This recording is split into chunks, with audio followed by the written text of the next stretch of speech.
It's so good. It's just, why do you have to be that way? God. I know. Such a good Obviously, this has been on top of mind, but... trying to think anything else interesting happened this weekend. Listen, don't want to give free advertising away if we're on. But the damn pizza puffs from Yums, every single time I get them, it's a good day. And they're like $2, maybe $3. That's good. So I can get like 2 of them. I think I could get 3 of them for under 10.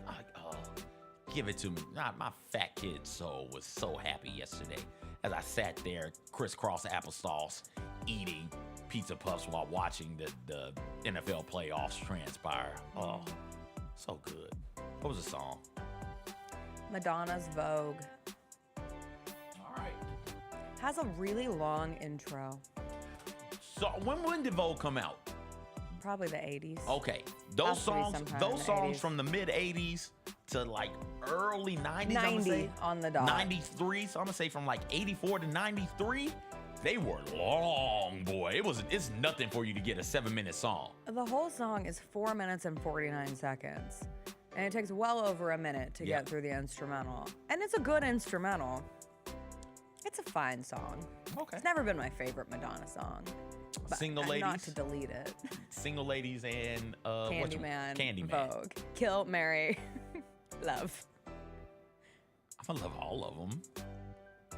I guess I might marry. I would marry Single Ladies. I might marry. I don't want to just get rid of a song for forever. I would love Candyman, and I would probably kill. So that song tough. just doesn't exist anymore forever? I mean, if I had to. Yeah. In these hypothetical universes. So. Of FMK. Yeah, so you're saying Single Ladies could be played every single day at least once. Yeah. Candyman would be played more sporadically, and Vogue would just never exist anymore. That's what you're saying here. It's tough. That's hard, man. That's harsh. It's a harsh world. That's harsh. Especially because I'm not sure if we get the other two without Madonna. Sure. Like, she was pretty impactful from what Paved they tell the way. me. That's what some say. I would say.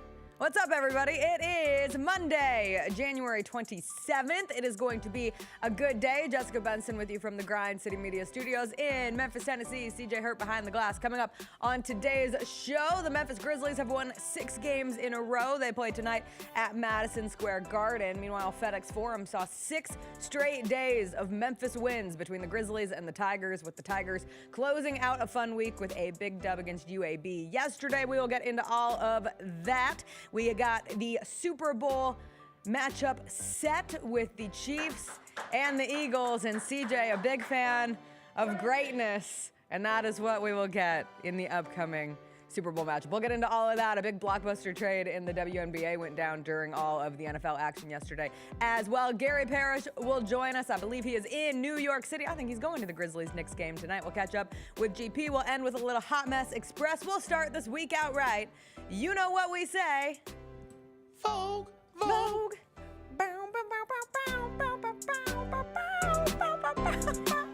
Come on, Vogue. Let your body move to the music. Grizzlies fans know it's the team that gives you the edge. Big River Steel does too. And much like the Grizzlies have recruited legendary talent, we want you to be part of our team. Are you ready to be part of something legendary? Then visit www.bigriversteel.com.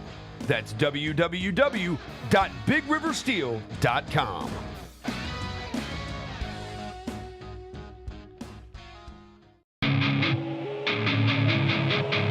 Our fans have a huge impact on our ability to play to the level that we're striving for. Drop off, Durant. Oh! Well, you wanted home crowd involvement. I love those moments where you see our guys engaging in the fans, and the fans just get pumped up. They are standing in FedExForum. I would hate to be on the other side with the opposition when FedExForum's rolling. That's such an unbelievable relationship that our group has with our fans. Kroger shoppers and Grizz fans. One exclusive last-minute discounted ticket deals takes it straight to you during the Grizzlies 2024-2025 season. Sign up with the new Kroger Buzzer Beater deal. Fans can sign up by texting Grizz to 636-479 or visit your local Kroger store in the Delta Division and scan the QR code. By signing up, you agree to receive recurring automated promotional and personalized marketing text messages from the Memphis Grizzlies. Consent is not a condition of any purchase. Message frequency varies. Message and data rates may apply. There's no substitute for experience, the knowledge gained from having been there before, and the passion to share what you know to make everyone around you better. It's true in basketball. It's true in banking. Grizzlies Checking from Pinnacle. Play hard. Bank easy. Open a Grizzlies checking account with at least $100 and a recurring direct deposit by August 31st, and you could receive a $200 direct deposit bonus into your account. Details at grizzliesbanking.com. Member FDIC. Sonic Radio. Welcome back to Sonic RNDIO. That spells radio with me, the CIO. This just in, the new Sonic $1.99 menu lets you build a crave-worthy meal for just $1.99 an item, whether that's a creamy shake, crispy tots, or a quarter-pound double cheeseburger. This just out. Ostriches. They're mean, not very cute, and in my opinion, way too big for a bird. Don't miss the Sonic Fun 99 menu. 5 items, always $1.99. Live free, eat Sonic. Tax not included. See menu for details. Grizzlies fans, dunks, dimes, and no-looks are great on TV, but nothing compares to catching them IRL. And that starts with buying tickets at Ticketmaster, the official ticket marketplace of the Memphis Grizzlies and the NBA. Ticketmaster gets you to the game so you can catch every highlight in person. From seeing your favorite Grizzly stars up close to hearing the squeak of the sneakers on the hardwood. Put that jersey collection to use and get tickets at Ticketmaster. There's no better brag than saying you saw it live. See you courtside, Memphis. I'm not going to let you get away with this. Yeah, that's fine. I deserve it. You walked in here on Friday afternoon and said the smoke every day for the last 2 years. Yeah. You have said, I am John Buckeye. I said once the playoff matchups were made, you asked what I thought. I said Ohio State's going to beat them by double digits. I said Ohio State's. I walked it all back and went John Vol. I joined General Nealon's Navy. The Chris Vernon Show, live on weekdays at noon on YouTube at Grind City Media and the official Grind City Media app.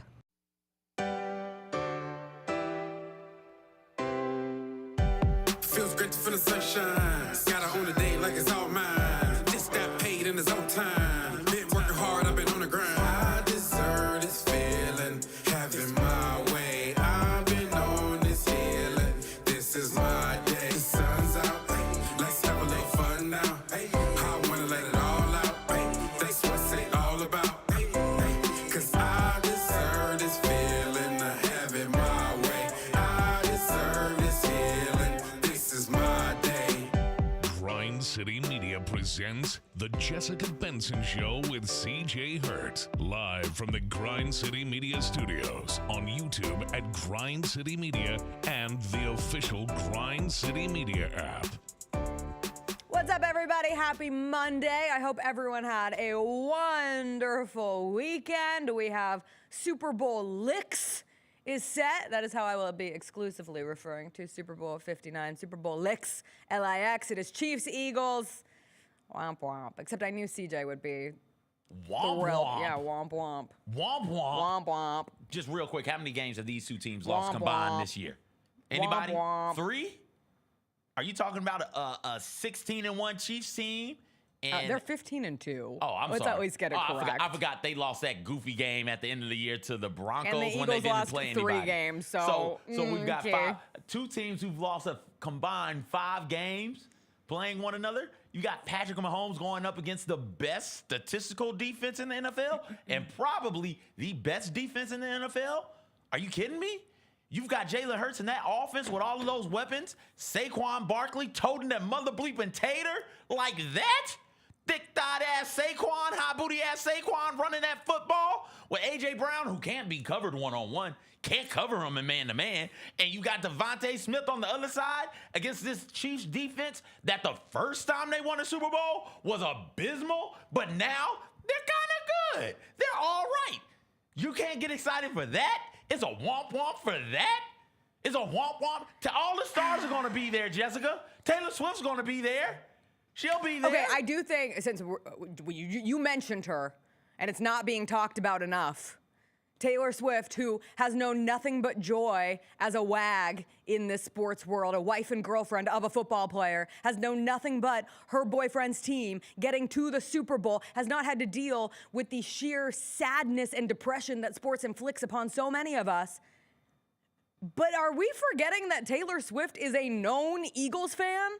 There was an article written by Fox Sports in 2023 that literally says the words, Taylor Swift is an Eagles fan. Here is Taylor Swift in an Eagles sweatshirt. Taylor Swift, who had a concert in Philadelphia and said, I don't know how large the debate was, but I did see the debate. I have a lyric that says, with my Eagles t-shirt hanging from the door, I saw some people wondering if it was the band The Eagles or the team The Eagles. I love the band The Eagles, but guys, come on.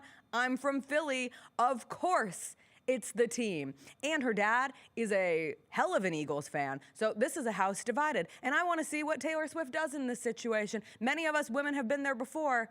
Are you choosing your man or are you choosing your team? I will sit back and wait. Who would you choose?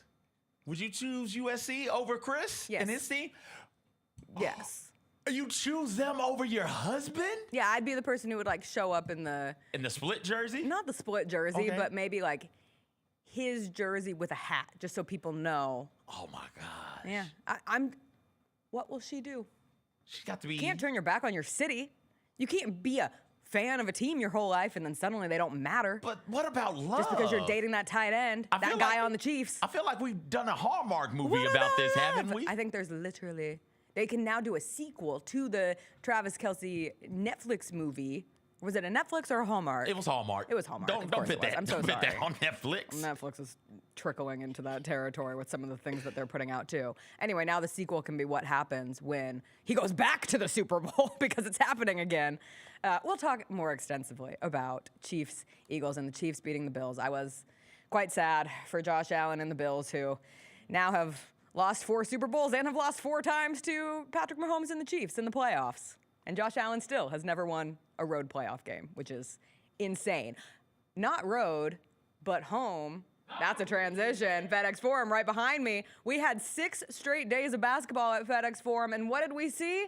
6 Memphis wins, starting with the Grizzlies beating the Hornets on Wednesday, then the Tigers beat Wichita State Thursday, then the Grizzlies beat the Pelicans Friday, and the Grizzlies beat the Jazz Saturday, and the Tigers beat UAB on Sunday. If you want to link in the Grizzlies win over the Timberwolves on MLK Day, you could say it was a perfect 7-0 week, but in the context of 6 games in 6 days, it was a perfect 6-0 for the Memphis teams. Of those 6 games that happened, which was the most important, CJ?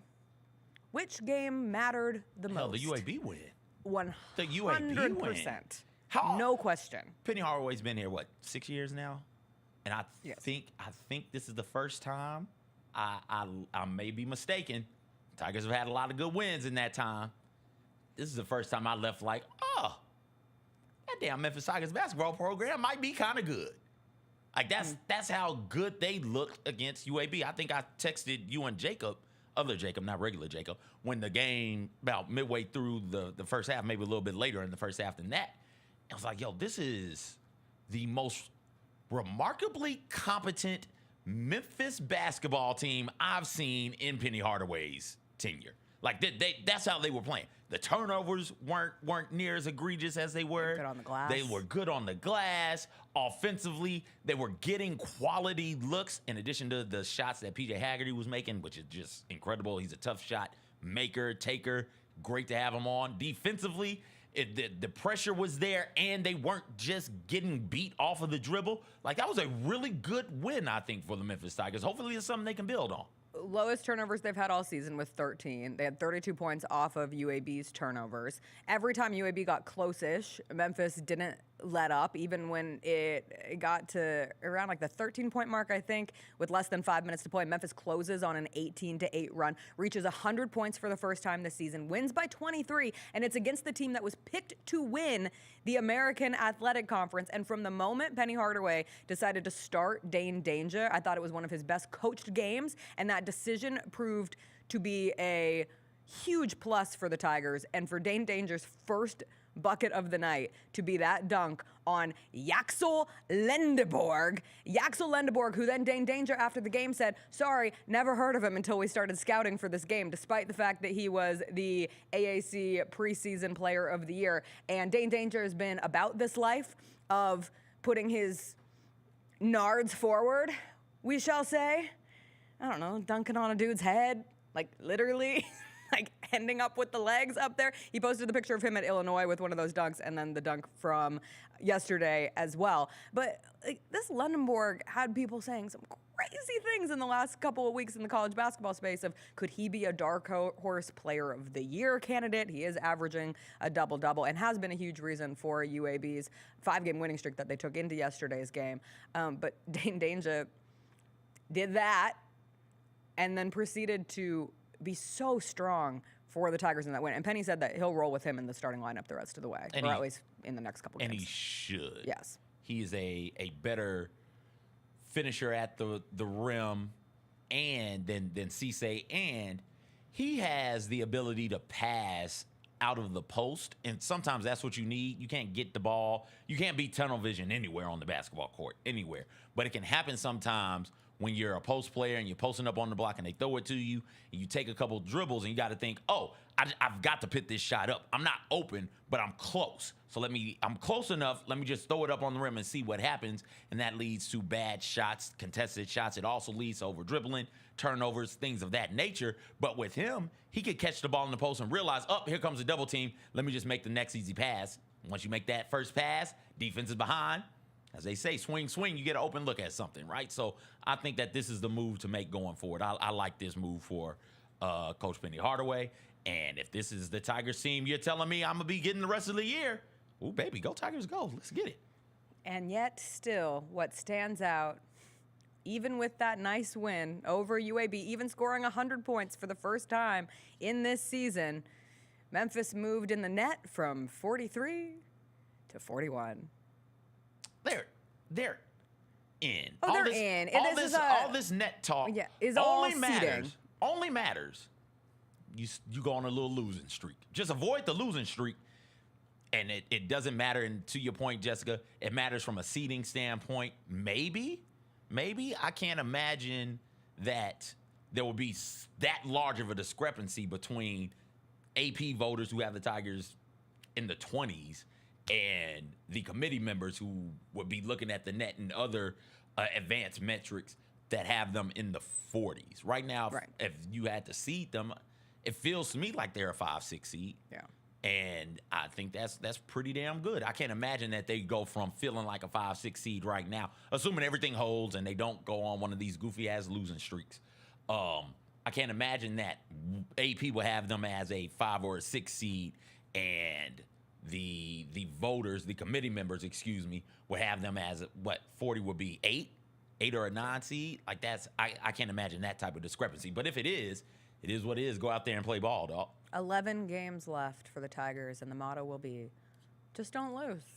Just don't mess it up. We'll talk more college basketball with Gary Parrish. One of the wildest games from the weekend was the Houston-Kansas game. Houston won in double overtime. I look forward to talking to GP about that, plus some of the SEC action from this weekend.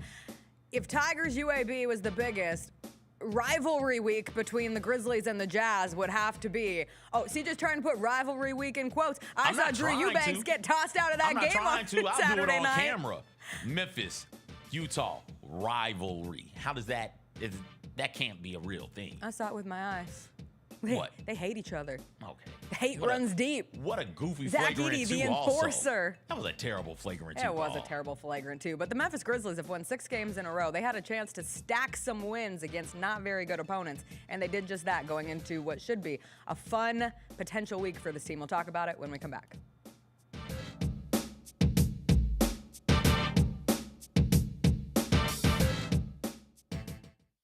So these are a pair of Kobe 11 Elite Low. These were part of a collaboration with FC Barcelona. I've never seen these in person. The detail on these are amazing. It's Flyknit, like, you know, the front of the shoe is Flyknit. It's got the lunar lawn, I remember, and the insole is removable. Yeah. The Sneak Fest Show, live Tuesdays at 2 p.m. on Grind City Media on X, YouTube, and the official Grind City Media mobile app.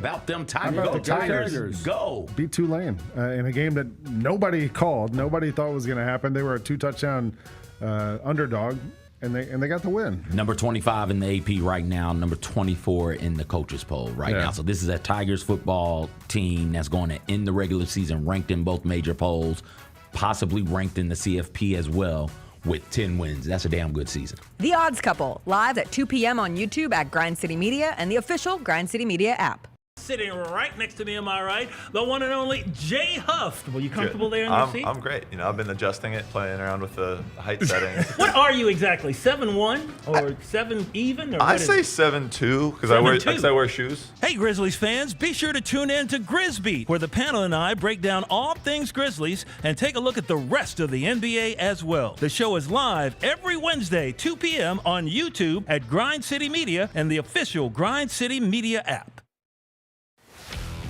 Let's face it, there's a lot of trash talk in basketball, but the great teams let their performance do the talking. Like Ford F-150 with Pro Power on board, a class-exclusive industry-first feature that turns your truck into a mobile generator and leaves the competition speechless. Ford F-150, official truck of the Grizzlies. Greatness starts here at your Mid-South Ford dealer. Class is full-size pickups under 8,500 pounds, GBWR. Memphis Cat is back with his Heaven on Earth tour. I tried to be incognito, but thanks to Shannon Sharp's loud mouth, the gig is up. February 22nd in the FedExForum. In my spare time, I infiltrate the Illuminati. Look for their secrets. Run back. Tell y'all. Don't miss this year's most talked about comedy icon live. He's back with brand new material, an unmatched wit, and an electrifying performance. Get tickets at Ticketmaster.com. At the National Civil Rights Museum, history moves us forward.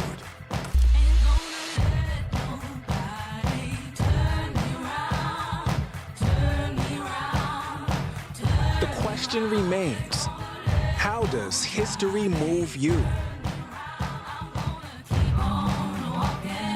Keep on talking, marching up to freedom now. A night of comedy with Sebastian Maniscalco and Jim Gaffigan. Now, is this a family? Is this your mother? Where is she? Is she in the crowd? You don't know where your mom is. The mom's up there. What kind of family is this? I'm sorry. Sebastian Maniscalco and Jim Gaffigan. I went ziplining for the last time. What is wrong with us? Would you pay $200 to feel like you're about to die 6 times? Live in Memphis, FedExForum, Friday, February 21st. Get tickets now at livenation.com. It's your turn to drive into luxury at Southland Casino Hotel. Join us on Saturdays to win your share of up to $1 million in free play and prizes. And don't miss the chance to take home luxury itself during the grand finale drawings. Drive off in a 2025 Land Rover on February 1st or a 2025 Range Rover on March 1st. 2 vehicles, 2 finales, 1 million ways to enjoy luxury only at Southland Casino Hotel. Must be 21 or up. Play responsibly. For help quitting, call 800-522-4700.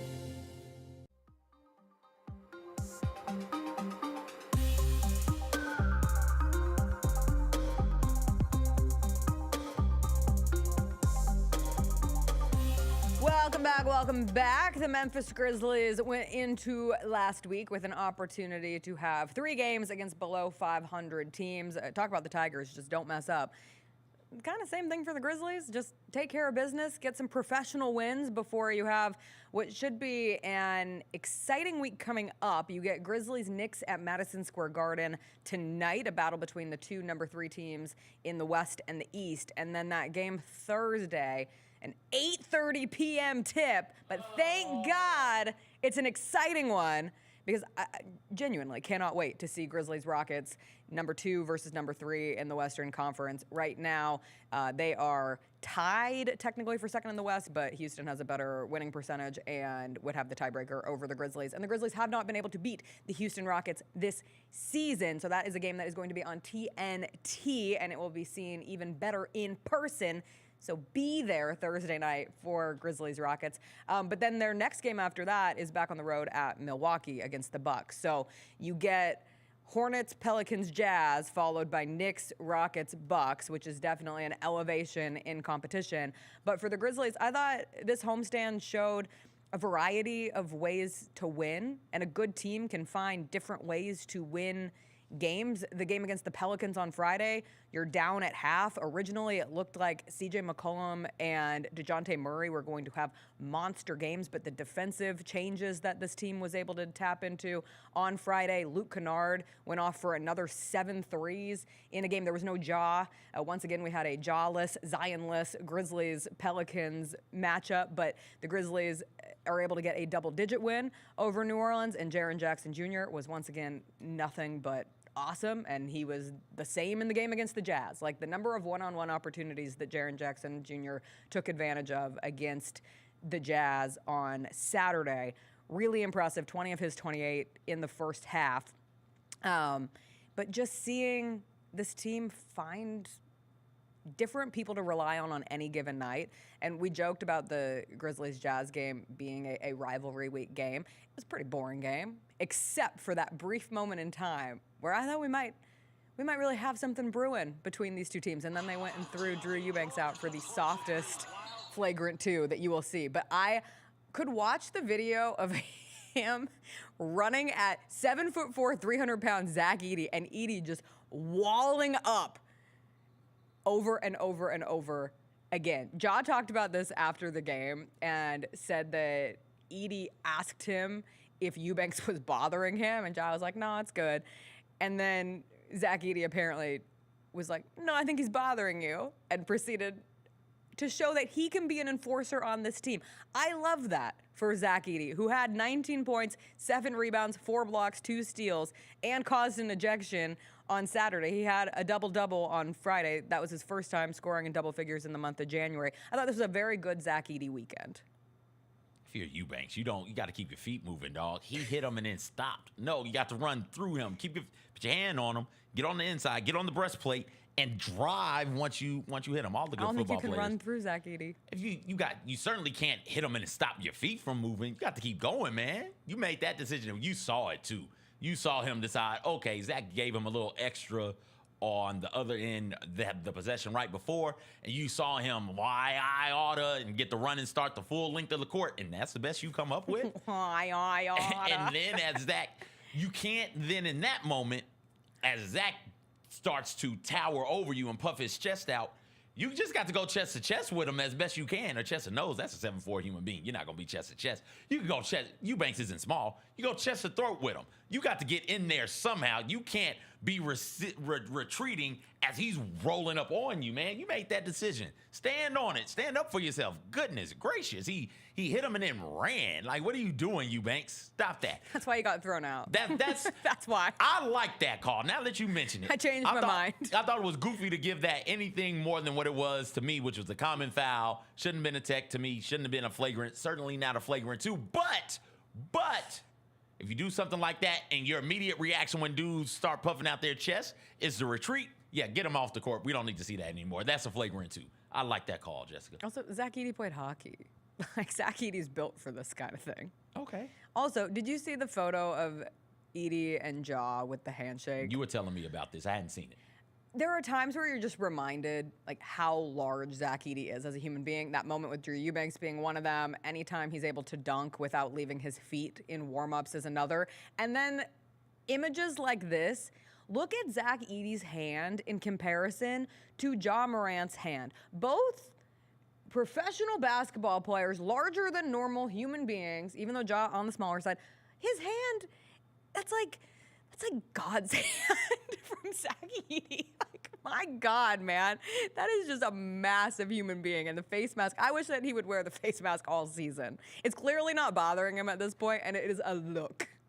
Why is he wearing the face mask? Because he got the nose. Is his nose broke? Because I don't we haven't had any okay. news that his nose was broken. I only asked because the wife asked me. I was like, I don't think it's broke. Nobody's Chris told actually me. asked me the same thing. Maybe I missed something. What's the Zach Edey like signal in the skies? We had that conversation in the chat, so I'm bringing it to the show.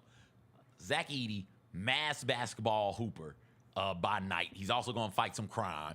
We got the police. Giant hand. We've got the police commissioner at the top of the Bass Pro Pyramid with the light shining to let Edey know, hey, it's time for you to come and fight crime. Standing there, arms folded on top of Bass Pro, and you're saying that the sign is just his big ass hand? Maybe. Okay. I don't hate that. Listen, I don't either. Also, I don't think you can make that hand proportionately big enough for the sky. The hand has to extend outside of the light. Yeah, so people It's just the palm. people in Little Rock will see that damn sign like, exactly. oh shoot, Zach Edey's on patrol in Memphis. Everybody be on the lookout. He had a good week though. All seriousness. Yeah. Look forward to seeing him continue to build on it. That's the thing about rookies.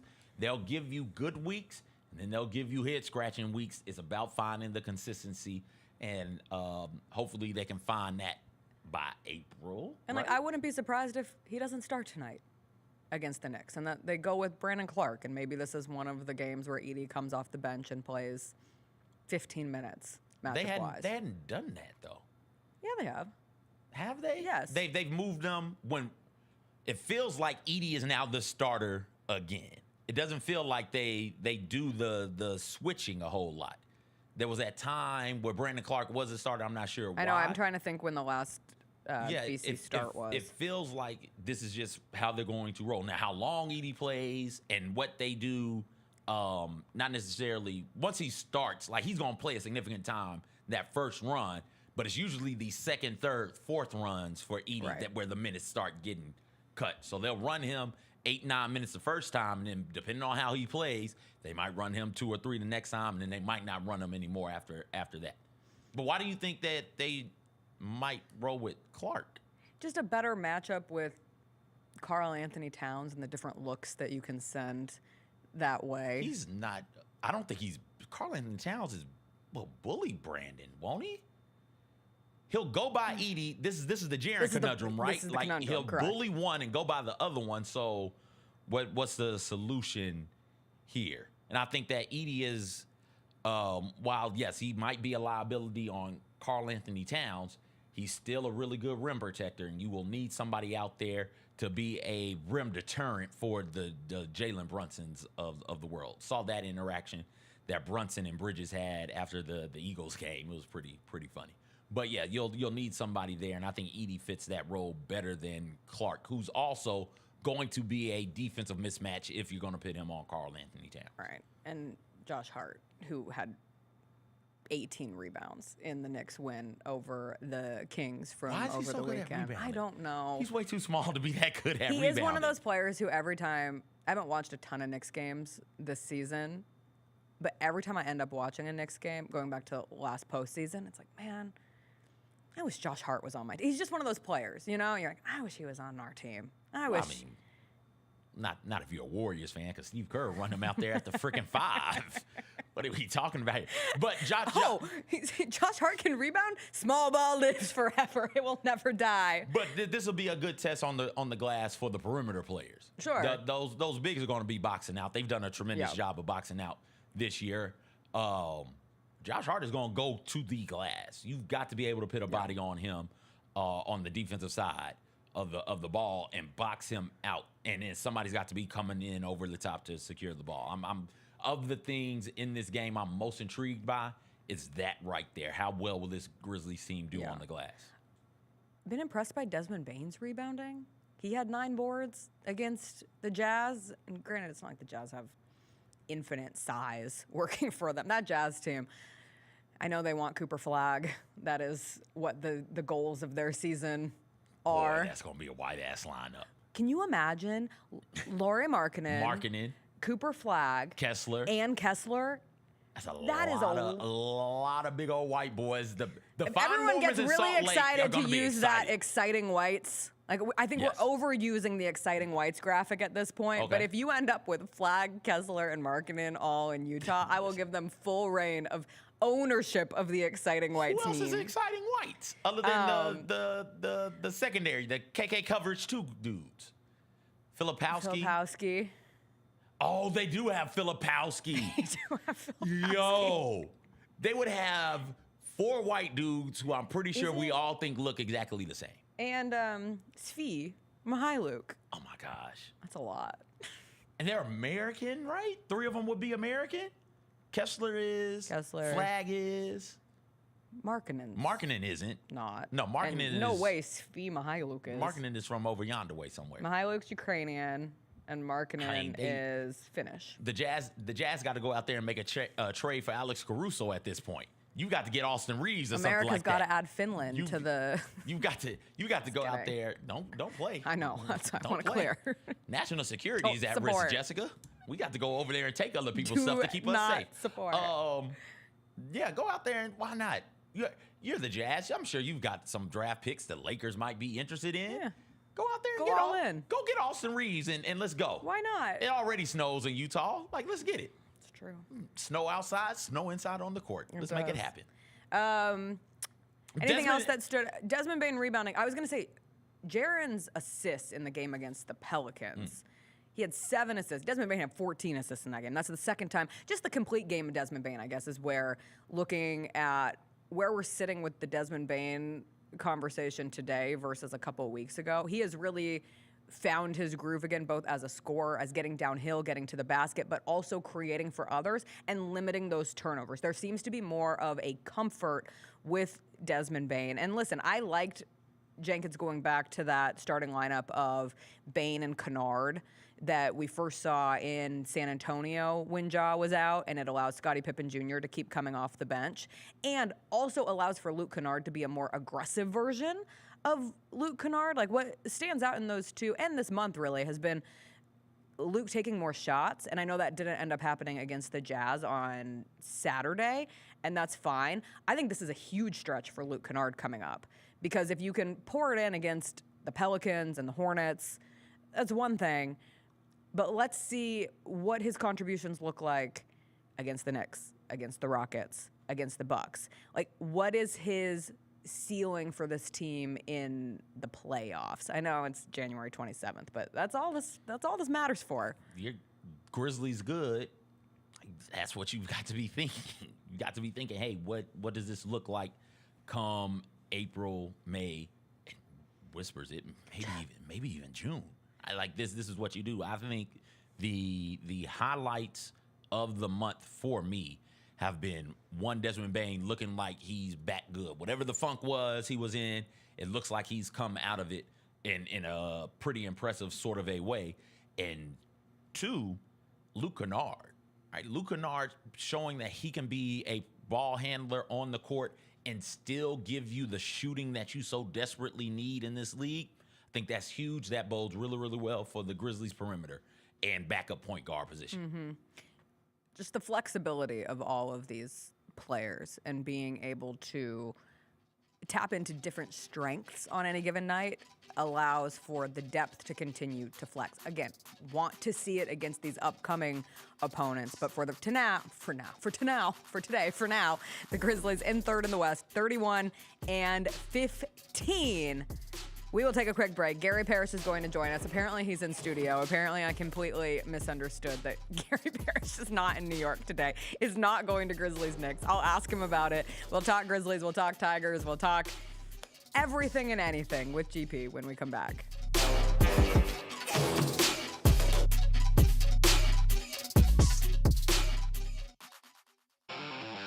Thanks for showing up, Memphis. Nothing compares to catching your Grizzlies IRL. And that all starts with buying tickets at Ticketmaster, the official ticket marketplace of the Memphis Grizzlies and the NBA. Ticketmaster gets you to the game so you can catch every highlight. Put that jersey collection to use for the next game and get Grizzlies tickets at Ticketmaster. Whether they're here at FedExForum or on the road, Ticketmaster's got your back when it comes to scoring tickets. And there's no better brag than saying you saw it live. Grizz Nation gets set for tip-off 1 hour before every Grizzlies home game with the warm-up show. Get the latest news, notes, and analysis live from courtside at FedExForum. This team is doing everything that Taylor Jenkins and his coaching staff envisioned it could do. Join me, Lang Whitaker, along with Michael Wallace, Jessica Benson, and other personalities from Grind City Media, Memphis, and around the NBA. 1 hour before every home game, live at Grind City Media on X, YouTube, and the official Grind City Media mobile app. So these are a pair of Kobe 11 Elite Low. These were part of a collaboration with FC Barcelona. I've never seen these in person. The detail on these are amazing. It's Flyknit, like, you know, the front of the shoe is Flyknit. It's got the lunar lawn, I remember, and the insole is removable. Yeah. The Sneak Fest Show, live Tuesdays at 2 p.m. on Grind City Media on X, YouTube, and the official Grind City Media mobile app.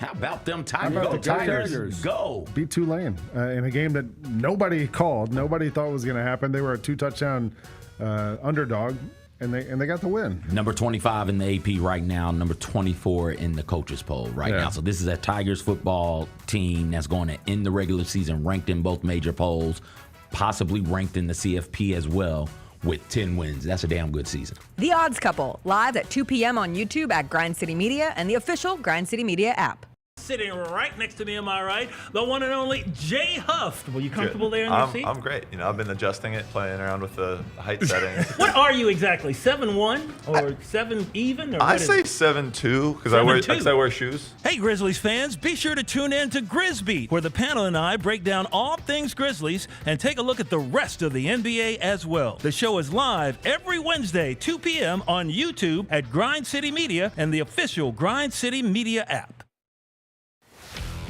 Let's face it, there's a lot of trash talk in basketball, but the great teams let their performance do the talking. Like Ford F-150 with Pro Power on board, a class-exclusive industry-first feature that turns your truck into a mobile generator and leaves the competition speechless.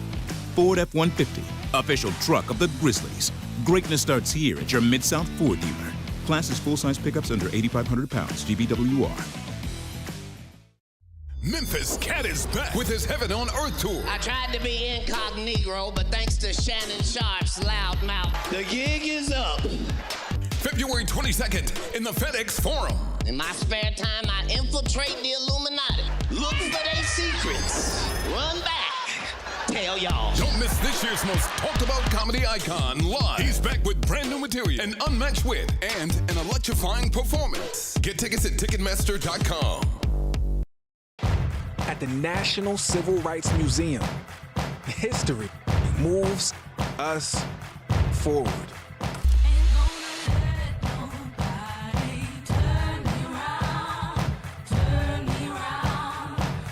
The question remains, how does history move you?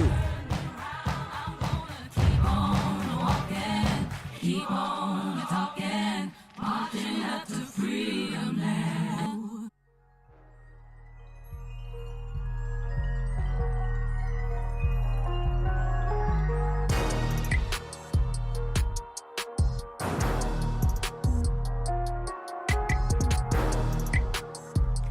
Welcome back. It is Monday. It is time to catch up with Gary Parrish, host of the Gary Parrish Show, weekday mornings at 10 a.m. on Grind City Media. He is in studio. For now. We've got a lot to tackle here. What do you want to tackle? Starting with, I texted CJ and Jacob this morning, and I said, hey, just a heads up, I think Gary is on Skype today. Yeah. Because I remember you saying you were going to Grizzlies Knicks Yeah. at Madison Square Garden, Club Tau. That's right. At Madison. See, I remember the important pieces of this. And I was like, so I would assume that means that he is in New York, but my brain didn't compute that you often are sprinting to the Memphis airport on Mondays, getting to New York City, and then you could also be going to that game. So originally, then Jacob was like, I think Gary's here.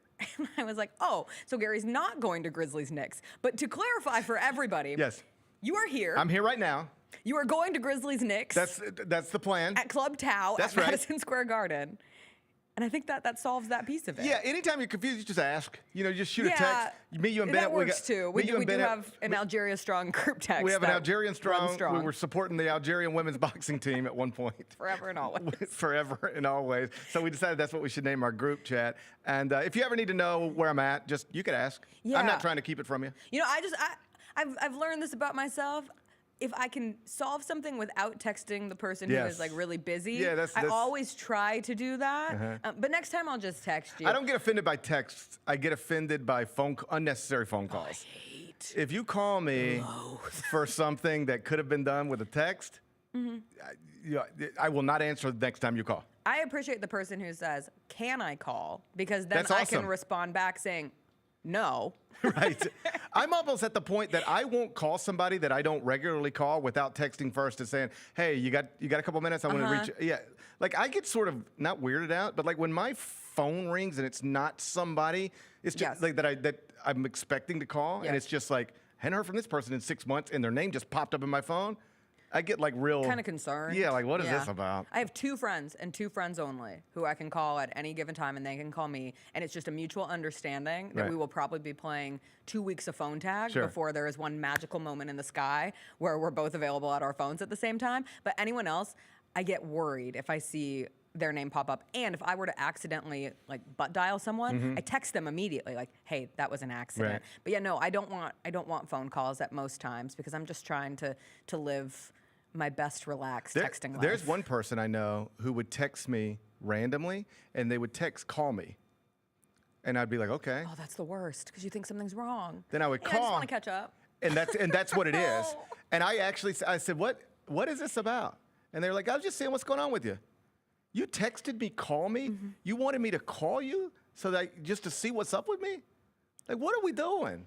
And now this person will text me, call me, and I just don't even, I will not. I will never call this person again. Yeah. Don't do that. I think there is something to be said about the older generation loves a good phone call. Like this was a hot topic in our household yesterday. Chris will occasionally hop on the Zoom of the church that he grew up going to in San Francisco, and he was like the one kid. So they get really excited when they see that like Chris Luther, the golden boy, has come home for one day. We've gone the week after the election and now the week after the inauguration. Well, so there's a trend going on here. But so he pops on yesterday. 2 people from the congregation call him when they see him pop up on the screen, and like he answers the first. He's like, "Hello there." Hey, just wanted to wave and say hi. I see you there. Just wanted to give you a call. Chris like, oh, that's sweet. Then it happens again. Then one of them calls back last night during Chiefs Bills, All right, and we're like, there are things to be done. I'll have that sometimes happen. Like I'll be on sideline at a game. And oh no! and somebody will sit, and my phone will ring, and maybe it's in a timeout or something. It's commercial, and I'm like, oh, is this right? Hello? And they're like, GP, just saw you on TV. Yeah, what's up? Oh, man, so how's it? I'm literally on TV. I am on the television. What are we doing? Yeah. In this year, we're trying to use our phones less. So even like last night, I had my phone on Do Not Disturb during the game and was trying even not to look at it during commercial breaks, just trying to have some moments of disconnect. And I came back and I had 3 missed calls. I was like, why is everyone call with me on a Sunday night?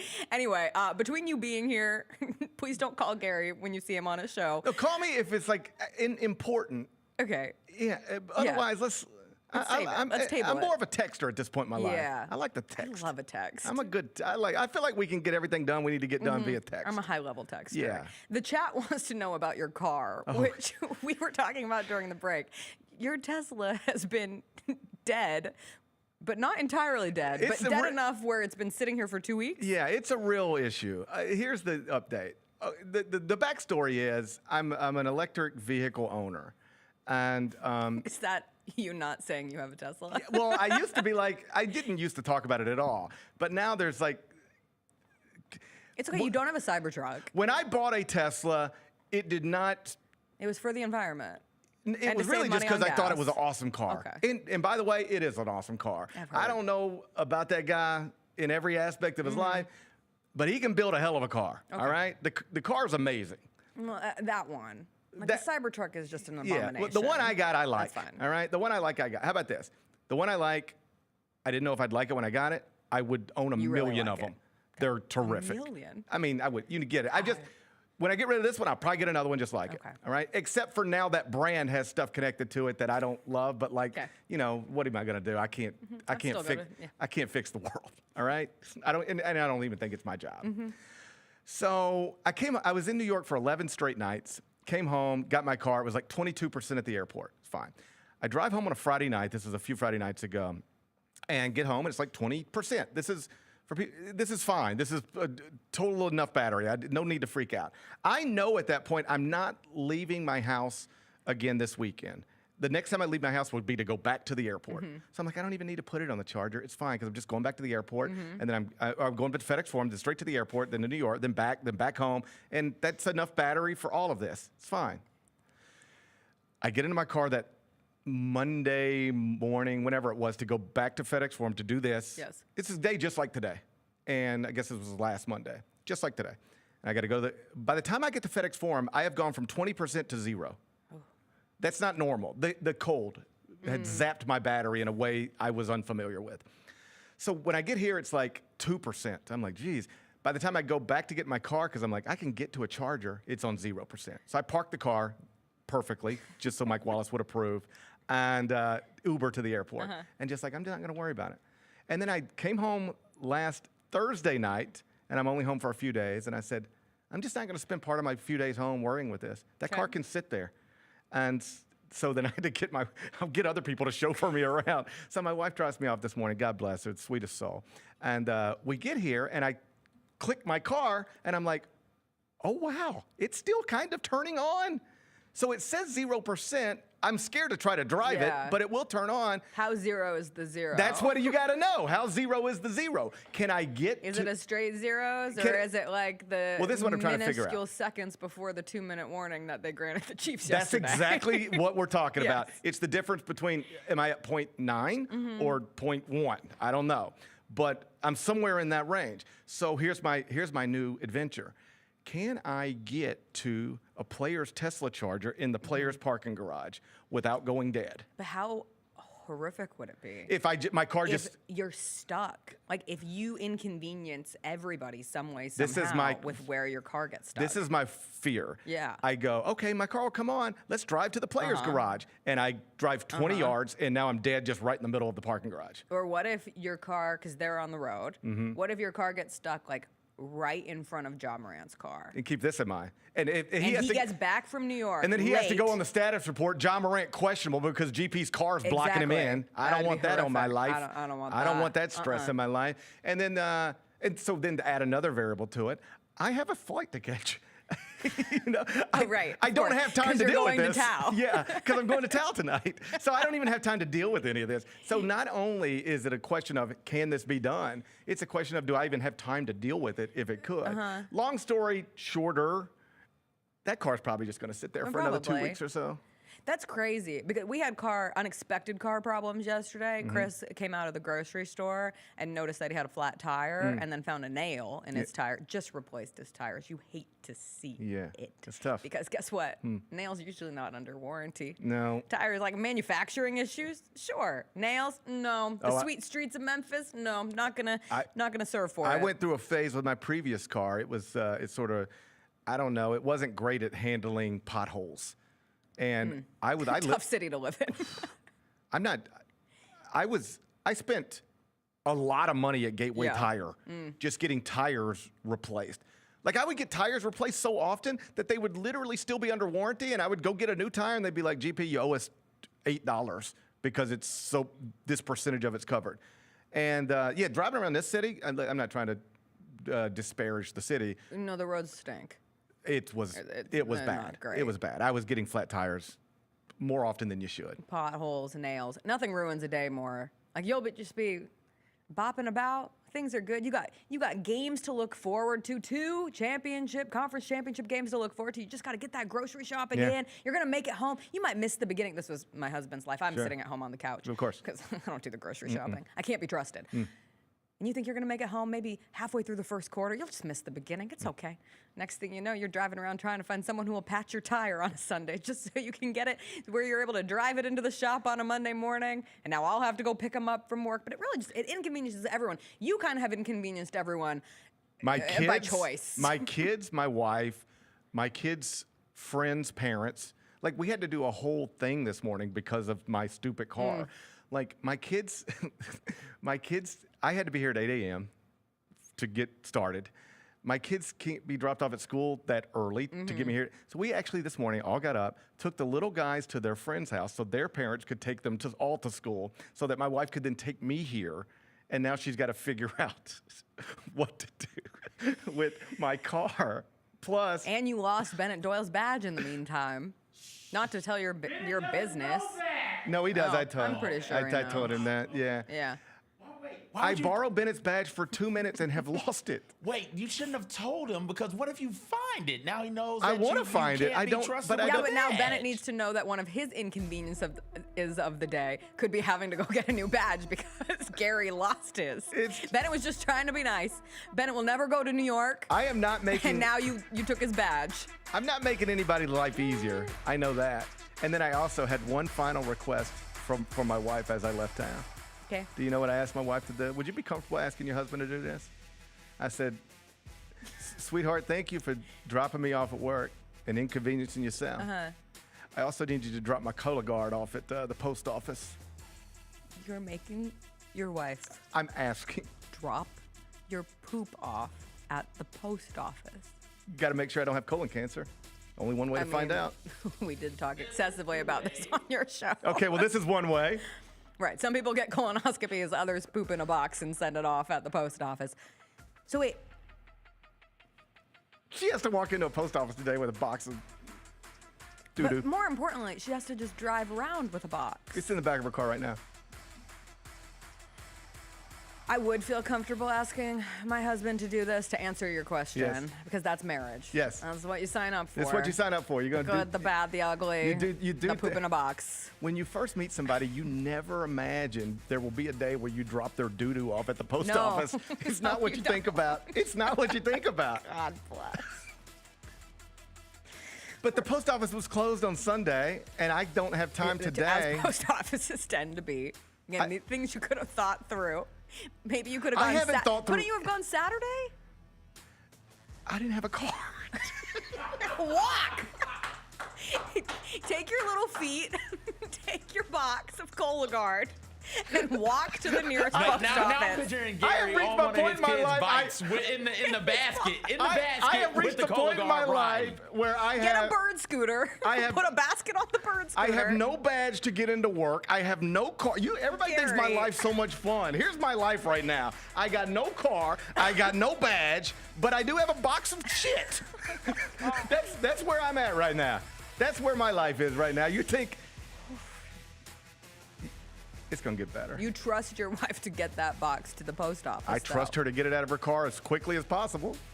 It's a good wife. Gary on a bicycle, dressed as a courier, riding down the street to the post office It's tough, on a man. Saturday With like a to little drop the- pinwheel on the back. Yeah, to drop it off. Drop the doo-doo off. All right, drop off. we're gonna take a break. Yeah, we need this. But we're We gonna probably come need back. one. I We're think gonna- we we're need gonna one. pause. I think it's pretty sure We're we need. gonna reset. Yeah, We're gonna talk basketball when we come All back. right. I think. we'll see. Unless we have, We'll see. you never know. Never know. We'll find out All right. when we come back.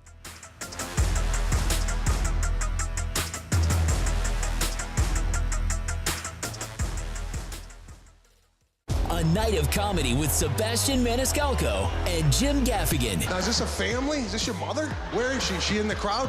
You don't know where your mom is. The mom's up there. What kind of family is this? I'm sorry. Sebastian Maniscalco and Jim Gaffigan. I went ziplining for the last time. What is wrong with us? Would you pay $200 to feel like you're about to die 6 times? Live in Memphis, FedExForum, Friday, February 21st. Get tickets now at livenation.com.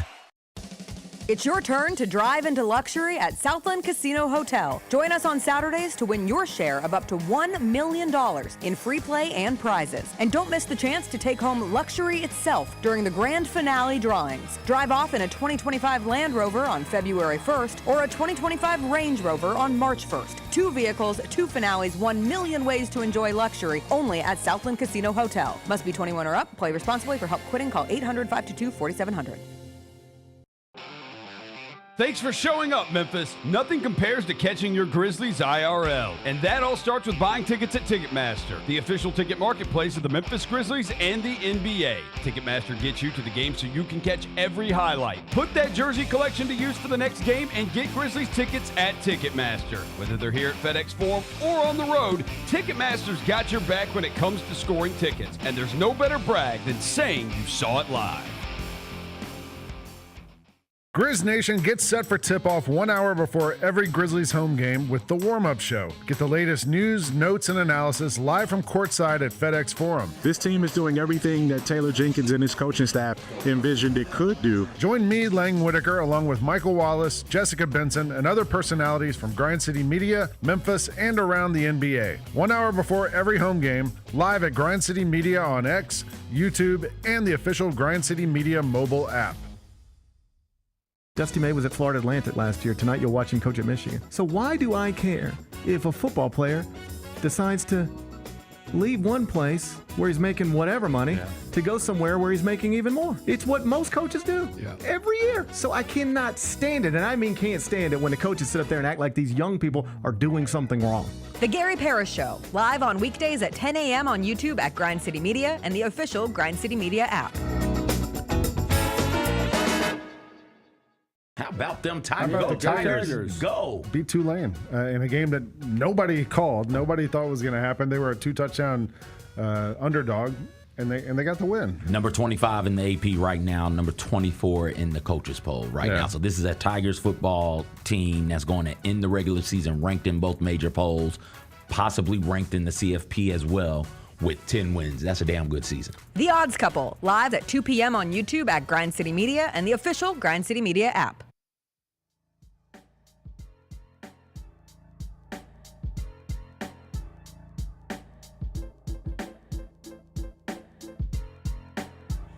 All right, we are back with Gary, and we're going to talk less about poop in boxes and more about the third place in the West, Memphis Grizzlies. Mm-hmm. You thought they'd be in second today. I was hoping. I didn't expect the Rockets to be so successful on Saturday night. You didn't think Steven Adams would survive the hack of Steve-O? But still, technically, in percentage points in third, but more or less tied for second with the Houston Rockets. Round up. Yeah, well, let's round up.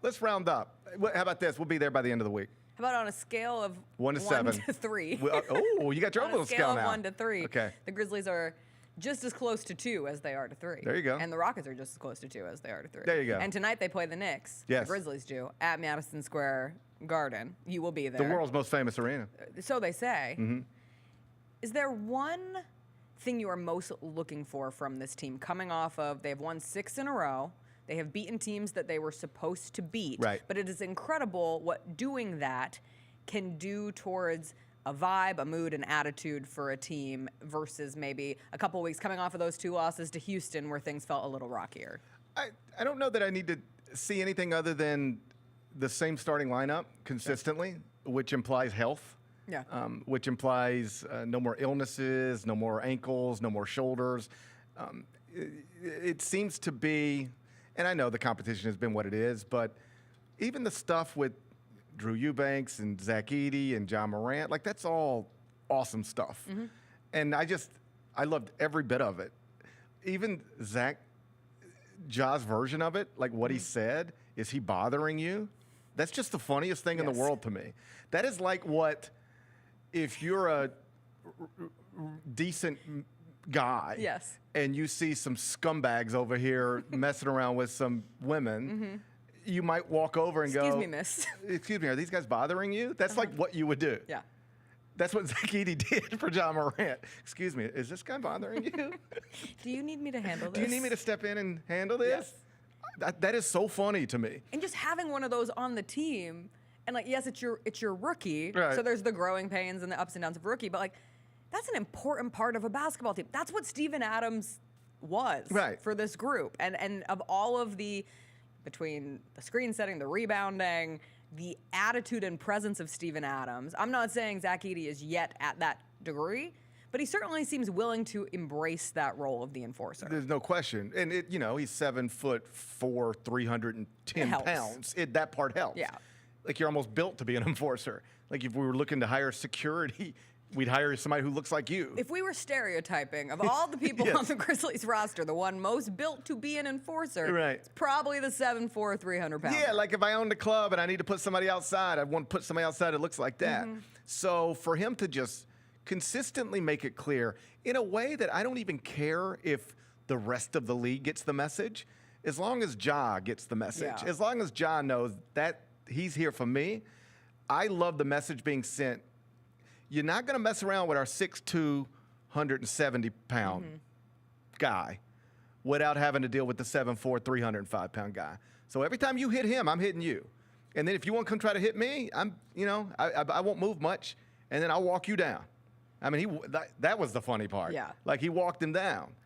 And Eubanks was backing up. And then you start doing some Google searches on Eubanks, and you're reminded, oh, this guy, this is this guy. He's fighting with Isaiah Stewart. Like, everybody wants to fight this guy. So he is that guy, and he was being who he is. And then Zach Edey said, enough of it. And then the official said, you got to go. Yeah. It's a fun night. Sadly for rivalry week. It was a tough. You never want the rivalry to. Honestly, when Jordan Clarkson was out of this game, and we were kind of joking during the break, like Jordan Clarkson always wants to pretend like he wants to fight someone, but at least gives fight-like energy. And then he wasn't playing, and I said, maybe there won't be any juice in this, but didn't expect the Drew Eubanks, Zach Edey element of it. John Morant was the walk-off interview in FedExForum, which it's always funny because I find out who the walk-off interview is like 20 seconds before they're walking up to me, and honestly did not expect Ja to be the walk-off interview that night, but in my head, one of the things that I had planned to ask was about him and Zach, not necessarily that moment, but you're seeing between every play, John Morant is constantly coaching Zach Edey throughout a game. And even you saw some of that with Jaren Jackson Jr. coaching up Gigi Jackson. One specific part on the game against the Pelicans stands out where like Gigi missed a rebound and seemed to be down on himself, and Jaren's like clapping back the rest of the way.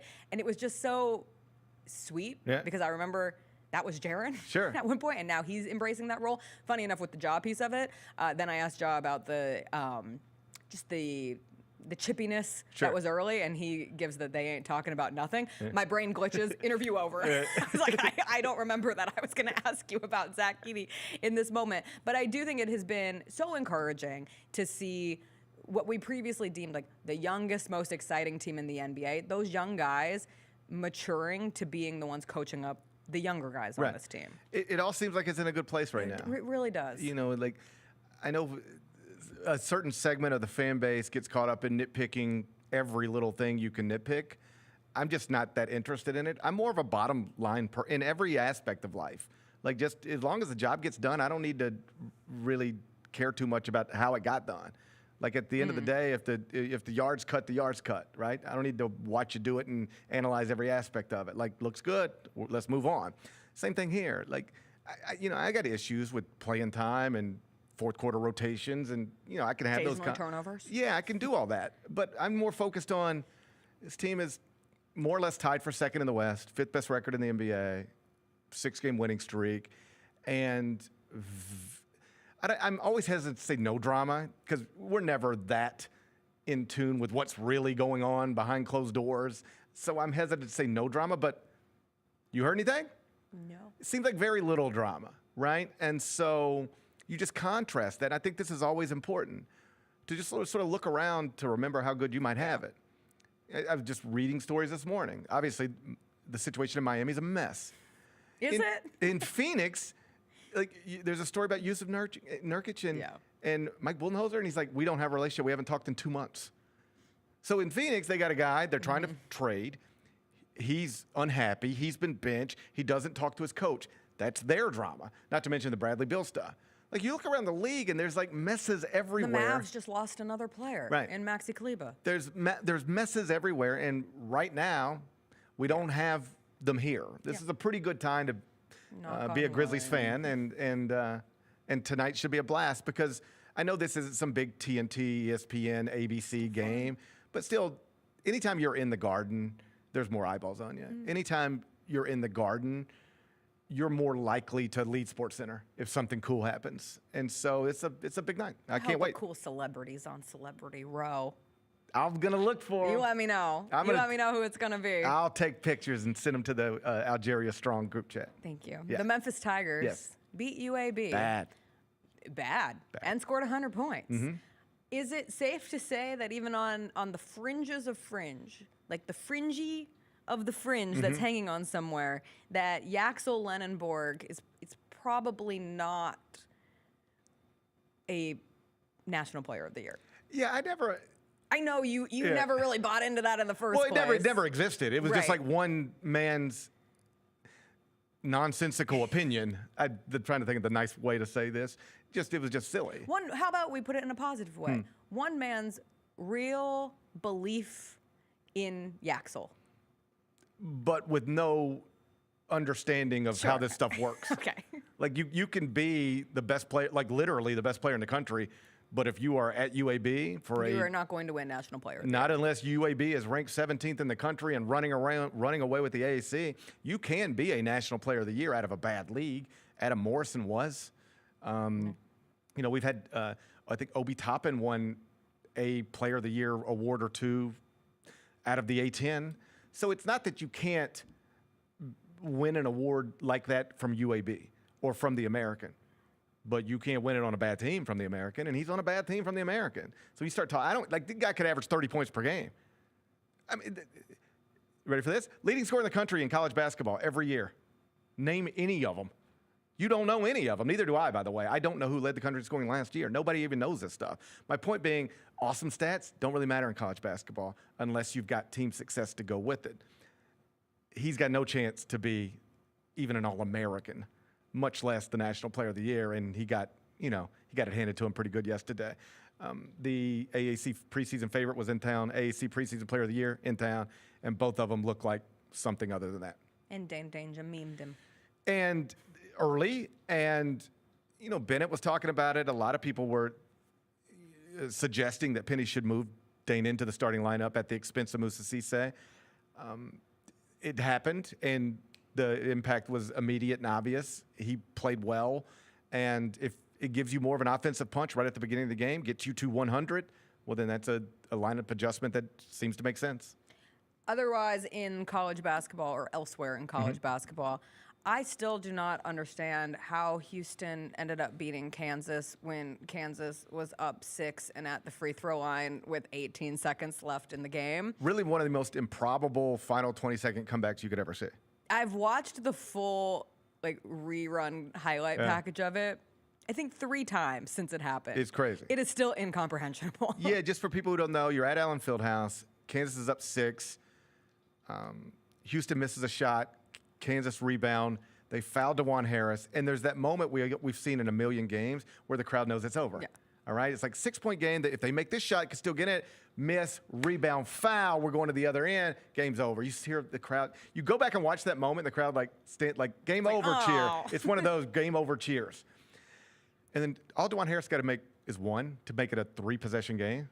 He misses both. 70-something% free throw shooter misses both. Houston comes down, bangs home a 3. Still fine if you're Kansas, 3-point game. Just got 8 seconds left. Just got to inbound the ball and get fouled, go make 1 free throw. That should do it. They turn it over, and Houston bangs home another 3. Tie game, go to the second overtime, and then Houston sort of pulls away and wins it comfortably. But according to Jared Burson, who used to do research for ESPN Stats and Info, now I think he's just a normal person who tweets, but he tweets the same type of stuff. In the past 15 years, there have been roughly 1,500 games played between teams ranked in the AP Top 25 poll. So ranked on ranked, there's been, I think the number is 1487 in the past 15 years. This game on Saturday, the moment DeJuan Harris went to the line with 18-point-whatever seconds left and Kansas up 6, the Houston had a 0.4% chance of winning the game. And that makes that the lowest percentage that has ever existed in any game between 2 ranked teams in the past 15 years of college basketball where that team ended up coming back and winning the game. It's insane. And you just give it away if you're Kansas. And it's another indication that there's something wrong with that Kansas team. They were preseason number 1. They've got a nice roster, like if it were fantasy basketball, but the pieces don't fit well for a basketball team. And they're good. Like we're talking about still a top 15 team. They're good, but it doesn't appear they're going to be great or a real contender for the national title.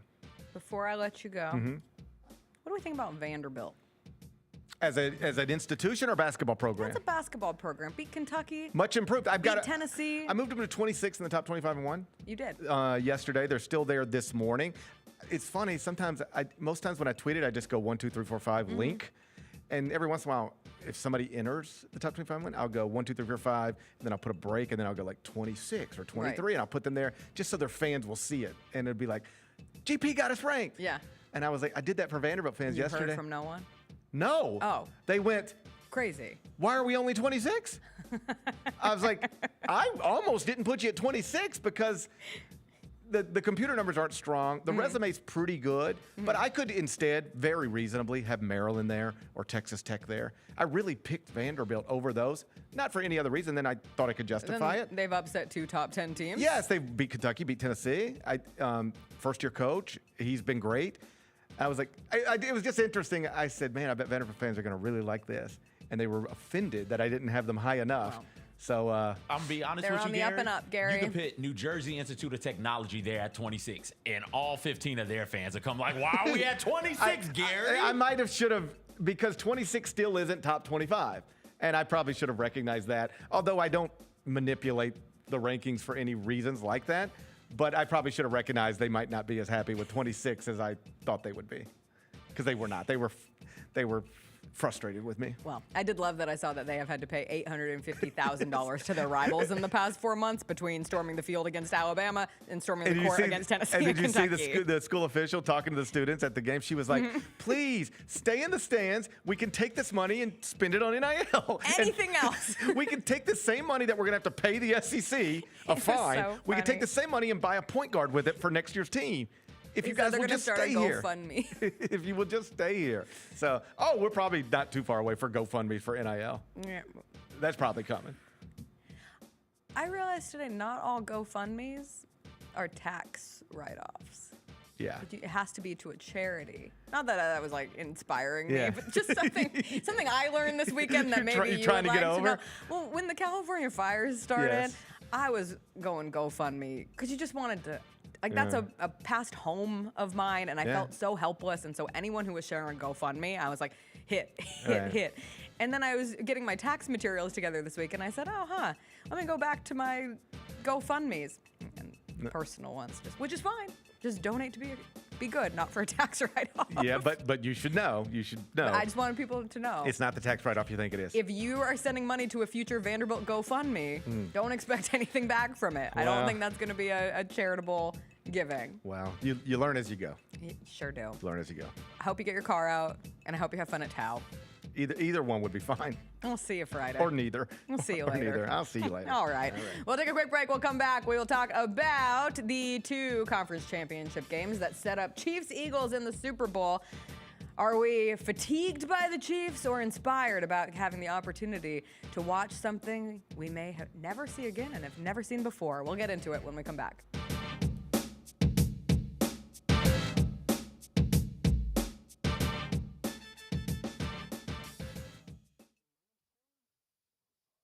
I was a high school player, or let's say I'm the father of a child who's 16 years old, and Mike Vick comes knocking on my kid's door, and Virginia's there also, and so is Virginia Tech. I'm like, yo, you gotta go where Vick is. You gotta go to Norfolk State. Get all of your HBCU sports and culture news by tuning in to HBCU Huddle with CJ Hurt and Mike Wallace. New episodes drop every Thursday on grindcitymedia.com, YouTube, and Spotify. Our fans have a huge impact on our ability to play to the level that we're striving for. Drop off, Durant. Oh! Well, you wanted home crowd involvement. I love those moments where you see our guys engaging in the fans, and the fans just get pumped up. They are standing at FedExForum. I would hate to be on the other side with the opposition when FedExForum's rolling. That's such an unbelievable relationship that our group has with our fans. Kroger shoppers and Grizz fans, one exclusive last-minute discounted ticket deals texted straight to you during the Grizzlies 2024-2025 season. Sign up with the new Kroger Buzzer Beater deal. Fans can sign up by texting Grizz to 636-479 or visit your local Kroger store in the Delta Division and scan the QR code. By signing up, you agree to receive recurring automated promotional and personalized marketing text messages from the Memphis Grizzlies. Consent is not a condition of any purchase. Message frequency varies. Message and data rates may apply. When it's all on the line, you turn to the strong, the stable, the unwavering. To those with a history of raising their performance, to meet the moment. It's true in basketball. It's true in banking. Grizzlies Checking from Pinnacle. Play hard, bank easy. Open a Grizzlies checking account with at least $100 and a recurring direct deposit by August 31st, and you could receive a $200 direct deposit bonus into your account. Details at grizzliesbanking.com. Member FDIC. Shinedown. Dance Kid Dance Tour. Live in Memphis. FedExForum Saturday, August 30th. With special guests, Bush and Morgan Wade. Get tickets now at livenation.com. Shinedown, live in concert. For more, visit shinedown.com. Thanks for showing up, Memphis. Nothing beats catching your Grizzlies IRL, and nobody knows that better than you. So next time you want to hit up a game, Ticketmaster's got your back with tickets to every upcoming matchup. Whether you're catching the Grizzlies at home or on the road, you'll find tickets at Ticketmaster, the official ticket marketplace of the Memphis Grizzlies and the NBA. Keep putting that jersey collection to use and get Grizzlies tickets today. There's no better brag than saying you saw it live. See you courtside again soon, Memphis. I'm not going to let you get away with this. Yeah, that's fine. I deserve it. You walked in here on Friday afternoon and said the smoke. Every day for the last 2 years, you have said, I am John Buckeye. I said once the playoff matchups were made, you asked what I thought. I said Ohio State's going to beat them by double digits. I said Ohio State's. I walked it all back and went John Vol. I joined General Nealon's Navy. The Chris Vernon Show, live on weekdays at noon on YouTube at Grind City Media and the official Grind City Media app. Grizz Nation gets set for tip-off 1 hour before every Grizzlies home game with the warm-up show. Get the latest news, notes, and analysis live from courtside at FedExForum. This team is doing everything that Taylor Jenkins and his coaching staff envisioned it could do. Join me, Lang Whitaker, along with Michael Wallace, Jessica Benson, and other personalities from Grind City Media, Memphis, and around the NBA. 1 hour before every home game, live at Grind City Media on X, YouTube, and the official Grind City Media mobile app.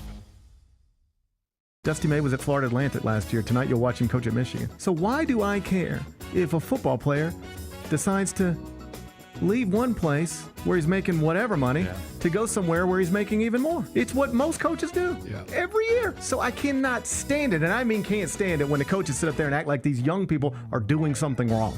The Gary Parrish Show, live on weekdays at 10 a.m. on YouTube at Grind City Media and the official Grind City Media app.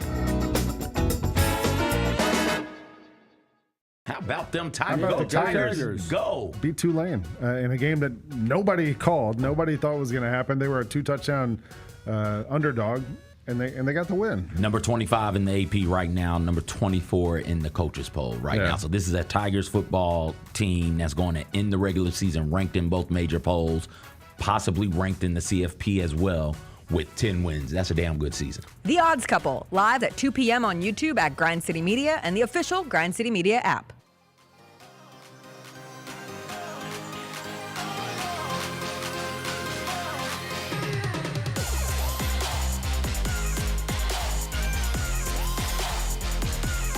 All right, Super Bowl LIX is set. Are you excited for Super Bowl LIX? Hell yeah, one is a Super Bowl. Why would I not be excited for the Two, Super it's Bowl? LIX. Also, the name is great. I can't wait for us to get so the Roman numeral for, I think C is 100.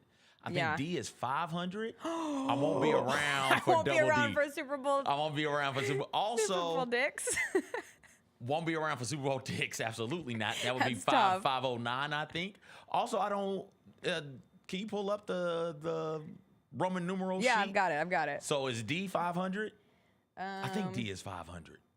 I could be making that up though. I failed Latin 1 full disclosure with a 38. This one only went to D is 500. Okay. M is 1,000. So we will never get a Super Bowl double D. No. But we could get Super Bowl. No, that still wouldn't work. We'll never have Super Bowl double D. That's a damn shame. They should have fixed that. Too bad. Missed opportunity. But we will get Super Bowl dicks in like. But in the meantime, we get But before you can get to Super Bowl dicks, you gotta get the Super Bowl LIX. Let's get it going. Super Bowl 59, which is just a rematch of Super Bowl 57 between the Chiefs and the Eagles. The Chiefs opened as 2-point favorites. Word to the wise to the Eagles: put the Chiefs away by 2 touchdowns, or be prepared to face the wrath of a team that just does not lose single-score games. As the Chiefs are now 17-0 over the last 2 seasons in single-score games. They always come out on the right side. They are always comfortable in the uncomfortable. Josh Allen had the ball in his hands with 3 minutes and 30 seconds left, down 3. Where was your confidence meter in Josh Allen leading the Bills to a win in that situation? Damn near 100. Yeah, well, yours was. I fired off a text interrupting your Sunday. You got to let people know, Jessica, when you don't want me to text. But I fired off a text to you and Jacob. And it just, at the end of the half, the Chiefs are up 21-10. It's less than 2 minutes left. The Bills have 3 timeouts. And in my head, it's, all right, good quarterbacks get a score in this situation. Because if you don't, the Chiefs get the ball and they get a score 28-10, 24-10, and you're done at that point. And Josh Allen went down the field. I don't think they used any timeouts to get down the field. If they did, they used one. Was just making all the plays you needed him to make. Got them down, not just for a field goal, but for a touchdown. Like, oh, this is the difference in what this class of quarterback is and the other class of quarterback, right? Like a good quarterback does that. We won't talk about it from a statistical standpoint because all the yardage looks the same, but those yards mattered way more than anything else could have possibly mattered. And I thought, given another opportunity, he'd do that. My fear was, because we saw him do it, he was going to take him down there a little too fast, leave like 40 seconds on the clock. The Chiefs will 1 timeout, get back down the field, and either score to take the lead for good or score and tie it up. But I was like 95% sure Josh Allen was going down that field to score. I realized in that moment that Patrick Mahomes is in a tier 1 of 1, which of course the game plays out the way that it does, and you absolutely are saying that this morning. But in that specific time, I did not have a whole lot of confidence in Josh Allen leading the Bills to score, to win, I should say, because we haven't seen it. And now we still have not seen it. And I know that the throw on 4th and 5 was an incredible throw. I think Dalton Kincaid is getting a little too much pressure this morning that he had to catch that ball. It was a tough ball to catch. Nobody did anything wrong on the offensive side of the ball. Like that's an incredible throw to make off your back leg, going backwards, throwing it that far down the field. With exotic pressure being thrown at you. That pressure was real exotic. That pressure was I hate exotic pressure. That pressure comes straight from the Amazon. That's how exotic it was. And Kincaid is running the opposite way. Kincaid, that ball is going to drop 3-4 yards in front of him. For him to be able to turn and make it back to make a play on the ball, I think is, I want to say incredible. Incredible would have been making the catch, but that's still good on his end. That's just the defense getting one up on you. That football isn't just physical. You got to think your way through it. And at the right time, the right blitz call was called. They didn't have the protection to keep Josh Allen from having to run for his life, and they ended up getting lucky on that one play, man. So it's funny because like I think it was Shakir who is to the left, wide open, and could have picked up like 10 yards on the play. Someone said, why didn't he look to Shakir? Because he was about to die. Have you ever had many big ass men running straight at you? Like run as fast. Also, I want you to try running as fast as you can to your right and then throwing the ball back left. So I want you to get as fast as you can. Right. Take 6 or 7 steps to your right and then turn on that 7th, 8th step. Turn and try and throw it as far as you can back to your left. Those aren't easy throws to make. I don't think that's the throws that were the problem were the first 2, where that you can't have those balls get batted at the line of scrimmage. And when was the fade? Was that? Maybe that wasn't on that. I don't think that was. No, that was before they scored. That was the fade in the end zone before they scored. Yeah, no. There was a couple play calls where I was just like, what? Not now. This is not the time. No, but when you talk about the stats even, this not blew my mind, but I did think it was very indicative of how things have gone for Josh Allen, and we always put quarterbacks at the forefront of this. But in the 4 playoff games between Patrick Mahomes and Josh Allen, Mahomes has been 97 of 131 in the air, a 74% completion percentage. He has thrown for 1,293 yards and has 10 total touchdowns. Josh Allen has thrown for 1,306 yards, so more yards, and has 11 total touchdowns. He has more yards, he has 1 more touchdown, and yet he is 0-4 against the Kansas City Chiefs. The wins mean everything. And for Patrick Mahomes to go to his 5th Super Bowl, he has, at this stage in his career, the worst season he has had has been a loss in the AFC Championship game. It is remarkable. And yes. The loss, contextualize that loss for me. Wasn't that the Tom Brady and them? Yes. And wasn't that like an overtime game? Well, no, that was the Bengals.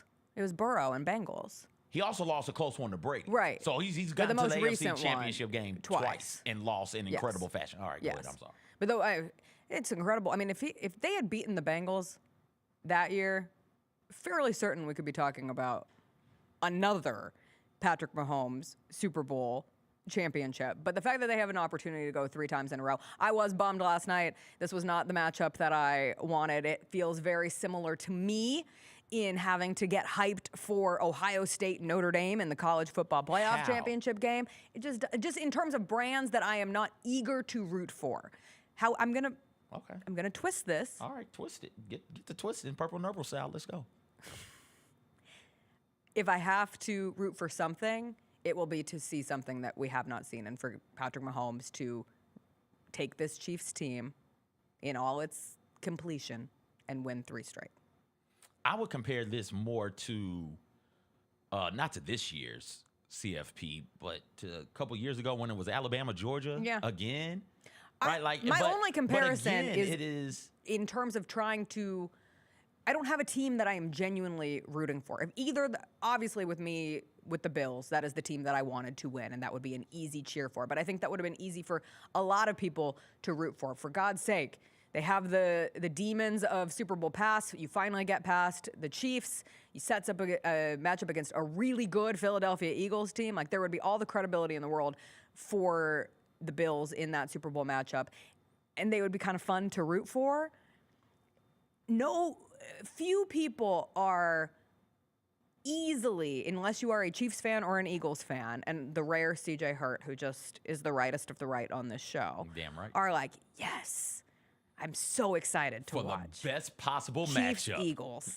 Best possible football matchup. I do think there is a Chiefs fatigue. I don't think it has to be like, oh, you don't appreciate good football if you aren't eager to watch the Chiefs. There is something to be said about watching greatness and getting tired of watching greatness. It happened with the Patriots. This is the same thing, and we don't have to pretend like one is more palatable than the other. This comes for every great team that we have ever seen, for every great player. You get to a point where you're like, oh my God, I have to watch this again. And if you are a true fan of a team that has lost to that person, be it me living with a Niners fan who has watched his team lose 2 Super Bowls to Patrick Mahomes, me being a Bills fan who has watched Josh Allen lose 4 times to Patrick Mahomes, you get to a point where it's like, I can't believe I have to watch this one more time. Yeah, I hear that. It's wrong, but I hear that. Yeah. How many I don't times? think it's wrong or right. Yeah, no, I'm Jessica, as the furthest right person on this show, is wrong. It's the wrong take to have. Because how many times have you seen a three-peat in your lifetime in any sport? No. In any sport. How many? When were you born? 92. So you didn't catch the first Bulls three-peat, so throw that out. So you got the second Bulls three-peat. Right. You got the Shaq Lakers three-peat. And I think that's it. I think so. Has anybody, you count the I'm sure UConn had a three-peat on the women's side. I was going to say women's basketball. Maybe Tennessee had a three-peat also in your lifetime. We don't see this, particularly in a salary cap type sport, in a hard cap type sport, where you have to hit on draft, you have to hit on free agency, and you have to have a consistent star.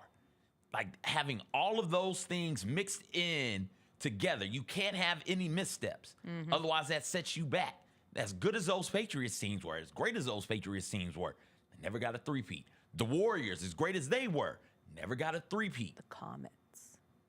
No, I forgot the comments to start the W, Yep. right at the start. Boom, boom, boom. Yep. So the Chiefs have been, sure, it helps when you have a quarterback who is as dynamic, and he showed those legs off yesterday, as Patrick Mahomes. He doesn't run in the regular season because why would he? In the postseason, Patrick Mahomes would take off out there, start running around like a toddler who took something they know they're not supposed to have, right? Like that's what he does in the postseason. Ran for 2 touchdowns. So this isn't Jalen Hurts runs for touchdowns where he's at the one being shoved in, being thrusted into the end zone. No, Patrick Mahomes was running legit for yardage to get those touchdowns. But it's not just about having him. You've got to be able to hit on your draft picks. And when you miss on a draft pick, you've got to be able to say, okay, we got to pivot now. We may have missed. They may have missed on Edwards-Helaire, right? May have missed on the running back pick, maybe. What they do, hey, go get Kareem Hunt. We've got to go out there and go get Isaiah Pacheco. We've got to go out here and find some more playmakers. What can we do? Let's trade up in the draft. Hey, Bills, let us trade with you so we can get Xavier Worthy. You know, like you've got to be able to do that. Let the Chiefs get Xavier Worthy, and the Bills haven't. Like the swings that the Bills have taken haven't hit. Between Von Miller hasn't been as great as the expectation was supposed to be for him. Khair Elam with pick number 23 this year. The trade up for Dalton Kincaid, and Kincaid, I don't think it was a gimme ball for him to get, but a great player, a Chiefs player feels like they would have made that catch on 4th and 5. And Dalton Kincaid has not been a first round worthy tight end for the Bills this season. The Keon Coleman pick over guys like a Worthy or like a Ladd McConkey. Like what stood out to me, Josh Allen really never had a true number 1 wide receiver. I know they traded for Amari Cooper, but there was never that number 1 guy. And granted, I guess you can look at this Chiefs team too, but that's the Chiefs effect. You still got to find a way to win even without a number 1. And the Chiefs don't have one of those either. The Bills feel, and I think part of why everybody is kind of down, the people who are kind of down about the Bills falling to the Chiefs, not just the fatigue, but the Bills feel underdogish in a way that a team as good as the Bills shouldn't. But because the Bills only have, 2 All-Pros, maybe 4 or 5 Pro Bowlers, I can't remember off the top of my head, they don't have the big-time names on the wide receiver position or at the running back position, even though James Cook, phenomenal season, great job by him. They don't have the star power that like the Ravens have for sake of argument, or even the Eagles have for sake of argument. They feel like such an underdog team, even though they're great, even though they're really, really good. And I think that's kind of odd. We don't see a whole lot of, what were they, 14-3 underdogs. Right? We don't see a lot of those. Yeah. The call or the play, I guess, that received a lot of attention, the 4th and 1 that one spot had giving a first down to the Bills. Ultimately, they don't rule it a first down. That is the kind of call that creates the narrative that the Chiefs always get calls that go their way. 2 things can be true. The Bills did not make enough plays to beat the Kansas City Chiefs yesterday. They also got hosed on that call. It was that egregious. On that call, because I'll take it a step further. I think Kincaid got the first down. So I saw with my eyeballs 2 first downs on one series that resulted in a turnover on downs for the Bills. I thought it was pretty egregious. If you blinked, you would have missed the first down, because it wasn't like he got the first down and then fell on the ball. No, he got it like that. The surge is surging, and boop, and then it comes right back. So if you blinked, you would have missed it. Luckily, my eyes stayed open. Did they stay open? Did you see a super slowed down replay and a bunch of still shots? They stayed open in real time. Okay. I didn't think it was a first down in real time. And then you see next the still thing you're going to tell me you thought it was throwing a heart. No. I'm sick of my eyes seeing different things than other people. We all throw things differently. Some of us have good shoulders and we can throw overhand. I'm sick of my eyes telling me one thing. Sometimes you got to go out there with the throw, Jessica. Sometimes you do something else. You hit it straight up into the sky, Jessica. Even LASIK came through. Even LASIK tweeted out that they could help officials see plays better. Better vision, better calls. Still literally offering all NFL refs free LASIK. That was good. I appreciate a good brand move. All right, we'll take a quick break. We'll come back. We'll talk about the Eagles' win over the Commanders. They scored 55 points. 55 points. to advance into the Super Bowl. Plus, we'll do some Hot Mess Express stories related to the conference championship games and elsewhere. And hopefully we'll get to the Blockbuster trade in the WNBA. It was a busy weekend. We'll see what we get to when we come back.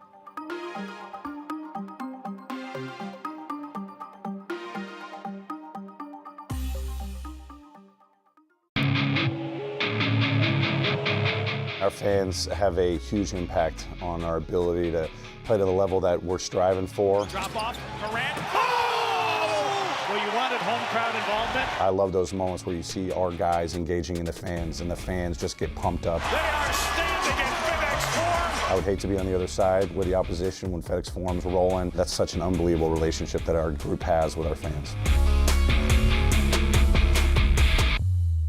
Kroger shoppers and Grizz fans, one exclusive last-minute discounted ticket deals texted straight to you during the Grizzlies 2024-2025 season. Sign up with the new Kroger Buzzer Beater deal. Fans can sign up by texting Grizz to 636-479 or visit your local Kroger store in the Delta Division and scan the QR code. By signing up, you agree to receive recurring automated promotional and personalized marketing text messages from the Memphis Grizzlies. Consent is not a condition of any purchase. Message frequency varies. Message and data rates may apply.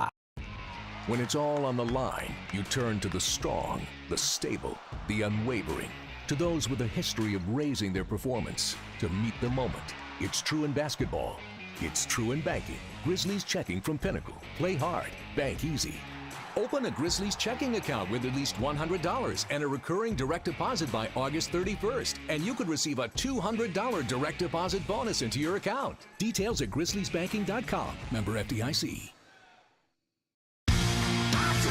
Shinedown. Dance Kid Dance Tour.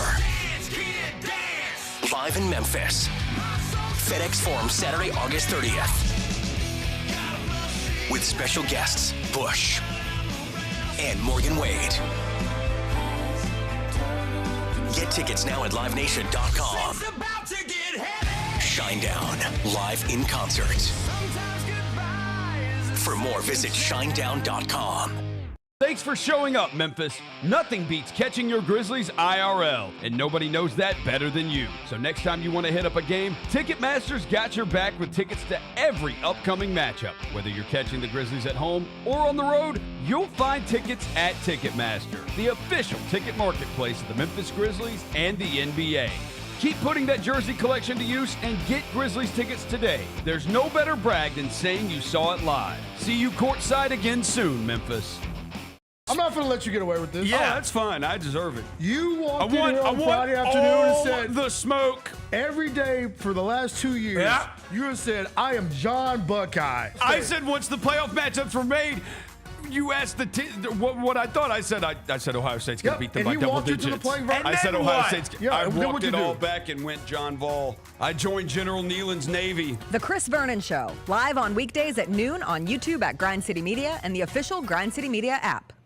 Grizz Nation gets set for tip-off 1 hour before every Grizzlies home game with the warm-up show. Get the latest news, notes, and analysis live from courtside at FedExForum. This team is doing everything that Taylor Jenkins and his coaching staff envisioned it could do. Join me, Lang Whitaker, along with Michael Wallace, Jessica Benson, and other personalities from Grind City Media, Memphis, and around the NBA. 1 hour before every home game, live at Grind City Media on X, YouTube, and the official Grind City Media mobile app.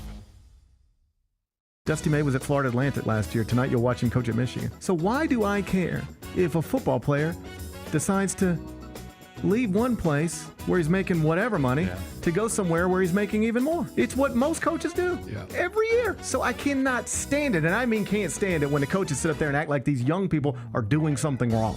The Gary Parrish Show, live on weekdays at 10 a.m. on YouTube at Grind City Media and the official Grind City Media app. Sitting right next to me, am I right? The one and only Jay Huff. Were you comfortable there in your seat? I'm great. You know, I've been adjusting it, playing around with the height setting. What are you exactly? 7'1" or 7 even? Or I say 7'2" because I wear shoes. Hey, Grizzlies fans, be sure to tune in to Grizzbeat, where the panel and I break down all things Grizzlies and take a look at the rest of the NBA as well. The show is live every Wednesday, 2 p.m. on YouTube at Grind City Media and the official Grind City Media app. Can't wait. It's time to get it popping. It's going to be crazy. The fans are going to be loud. We need just energy. Back to Jared for the flush. We're going to need, the Forum rocking. We're going to need, everybody in Memphis to be out there to come to support. When the fans are good, we're good. Simple as that. A Bane 3. Yes, sir. Desmond Bane with ice water in his veins. We'll ride the energy together.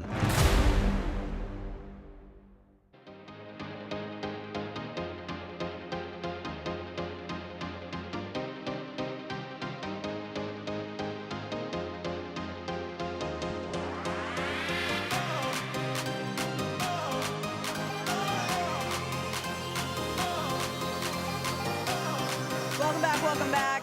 Got through the AFC Championship game. NFC Championship game, Eagles beat the Commanders 55-33. Washington opened with that 7-minute scoring drive, and I was like, yeah, we might got something. And then Saquon Barkley touched the ball one time, and I said, oh, no, they cannot stop Saquon Barkley, or anyone for that matter. When I am trying to figure out who I'm rooting for in the Super Bowl, I have two options. Either I root for greatness and seeing a three-peat, a back-to-back-to-back, something I have not seen in my lifetime watching the National Football League?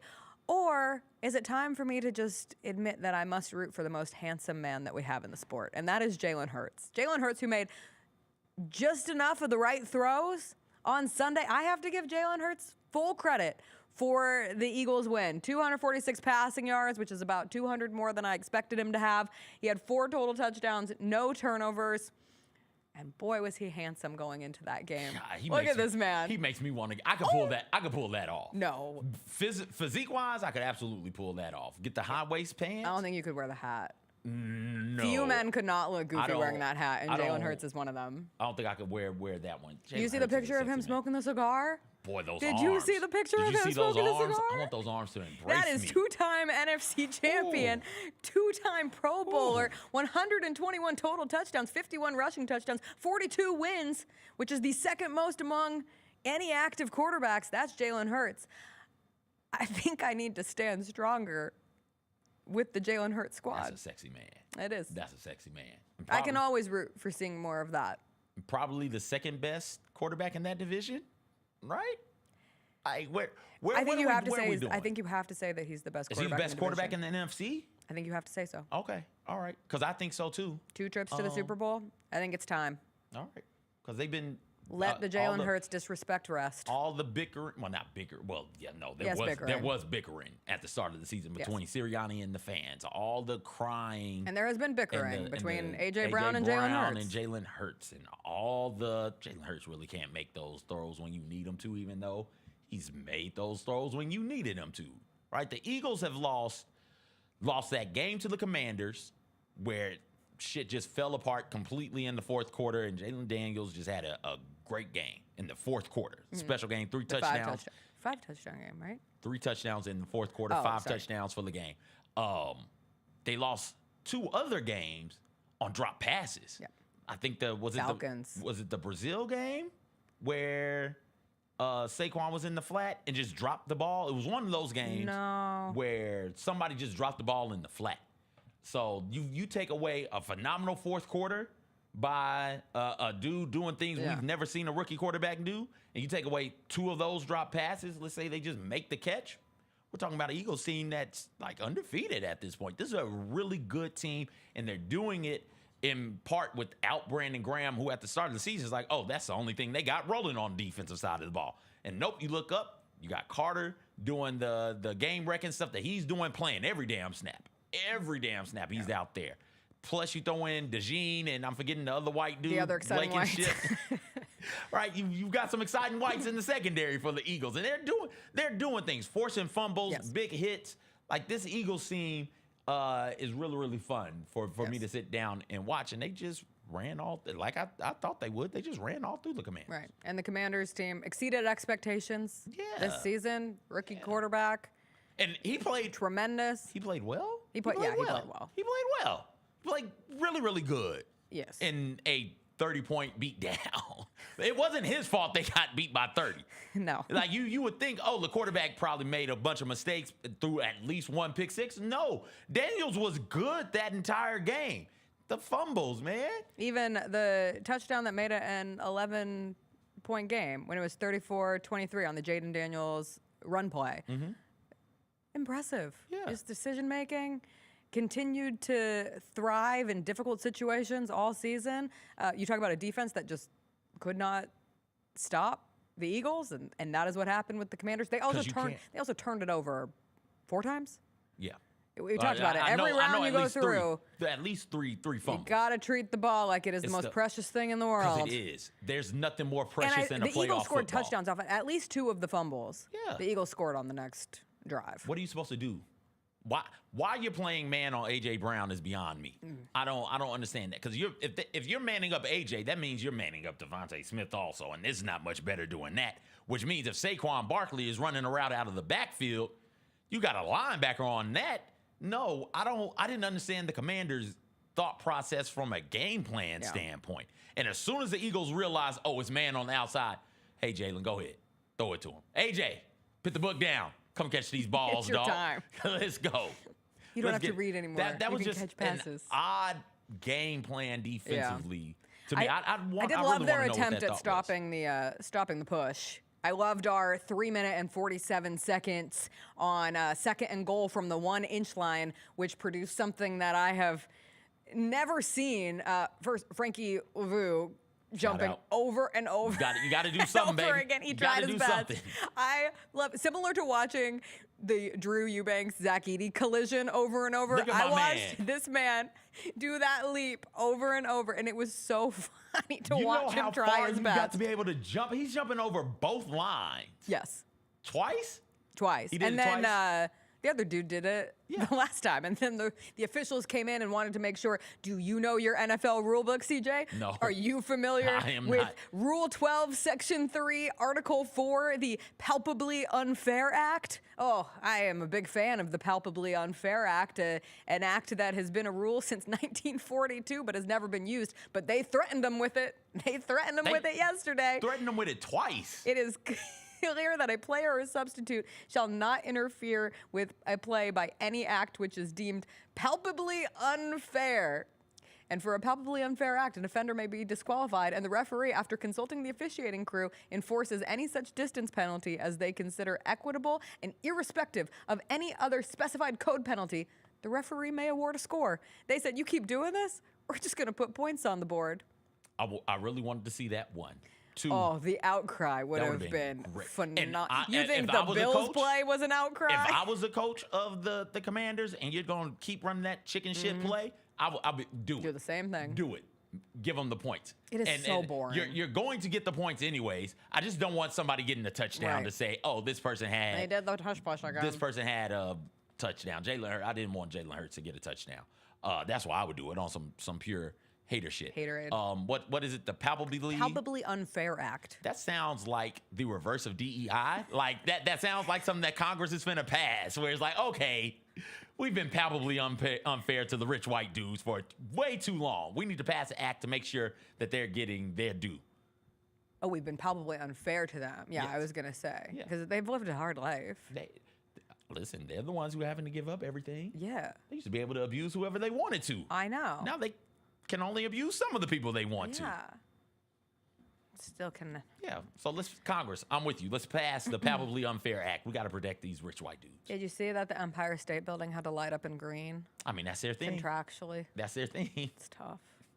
They're contracted by the NFL? I believe so. Okay, yeah. You know it hurt. It hurt that building. It hurt those multi-stories of steel. It's like, I don't want to do this, but I have to be green today. That's what they said. They said, yo, we have to do this. We don't want to. We just don't want to. We don't want to. Between that, the Philly fan who was roasting a pig in a shopping cart was one of my favorite images. I didn't know he was on like a train doing it. Yeah, I saw he him took it the whole way. I saw him walking around the tailgate doing it. Would you take a piece of pig from the man roasting the pig? So would I. In a shopping cart? I can't explain why, but I think the flavors of the pig being roasted in a shopping cart would be incredible. I hear if you know what you're doing with the shopping cart, you can grill real good on the shopping cart. They needed enough space for a whole hog. That's what that is. And that's what they got. They had the little coals roasting underneath. All right, real quick. The WNBA had a blockbuster trade yesterday. Shams Charania with a WNBA breaking news tweet in the middle of NFL Sunday.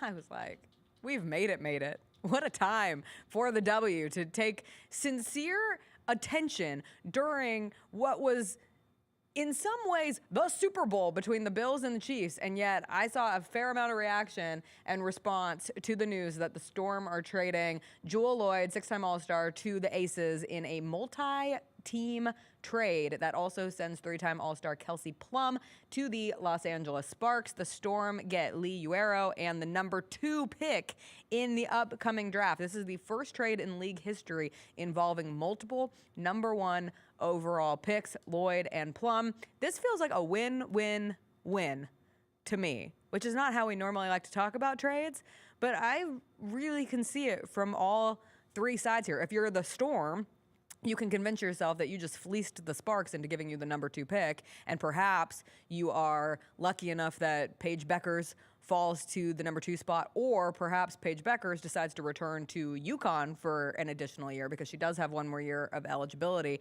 and you could get someone like an Olivia Miles or Kiki Afirin from USC.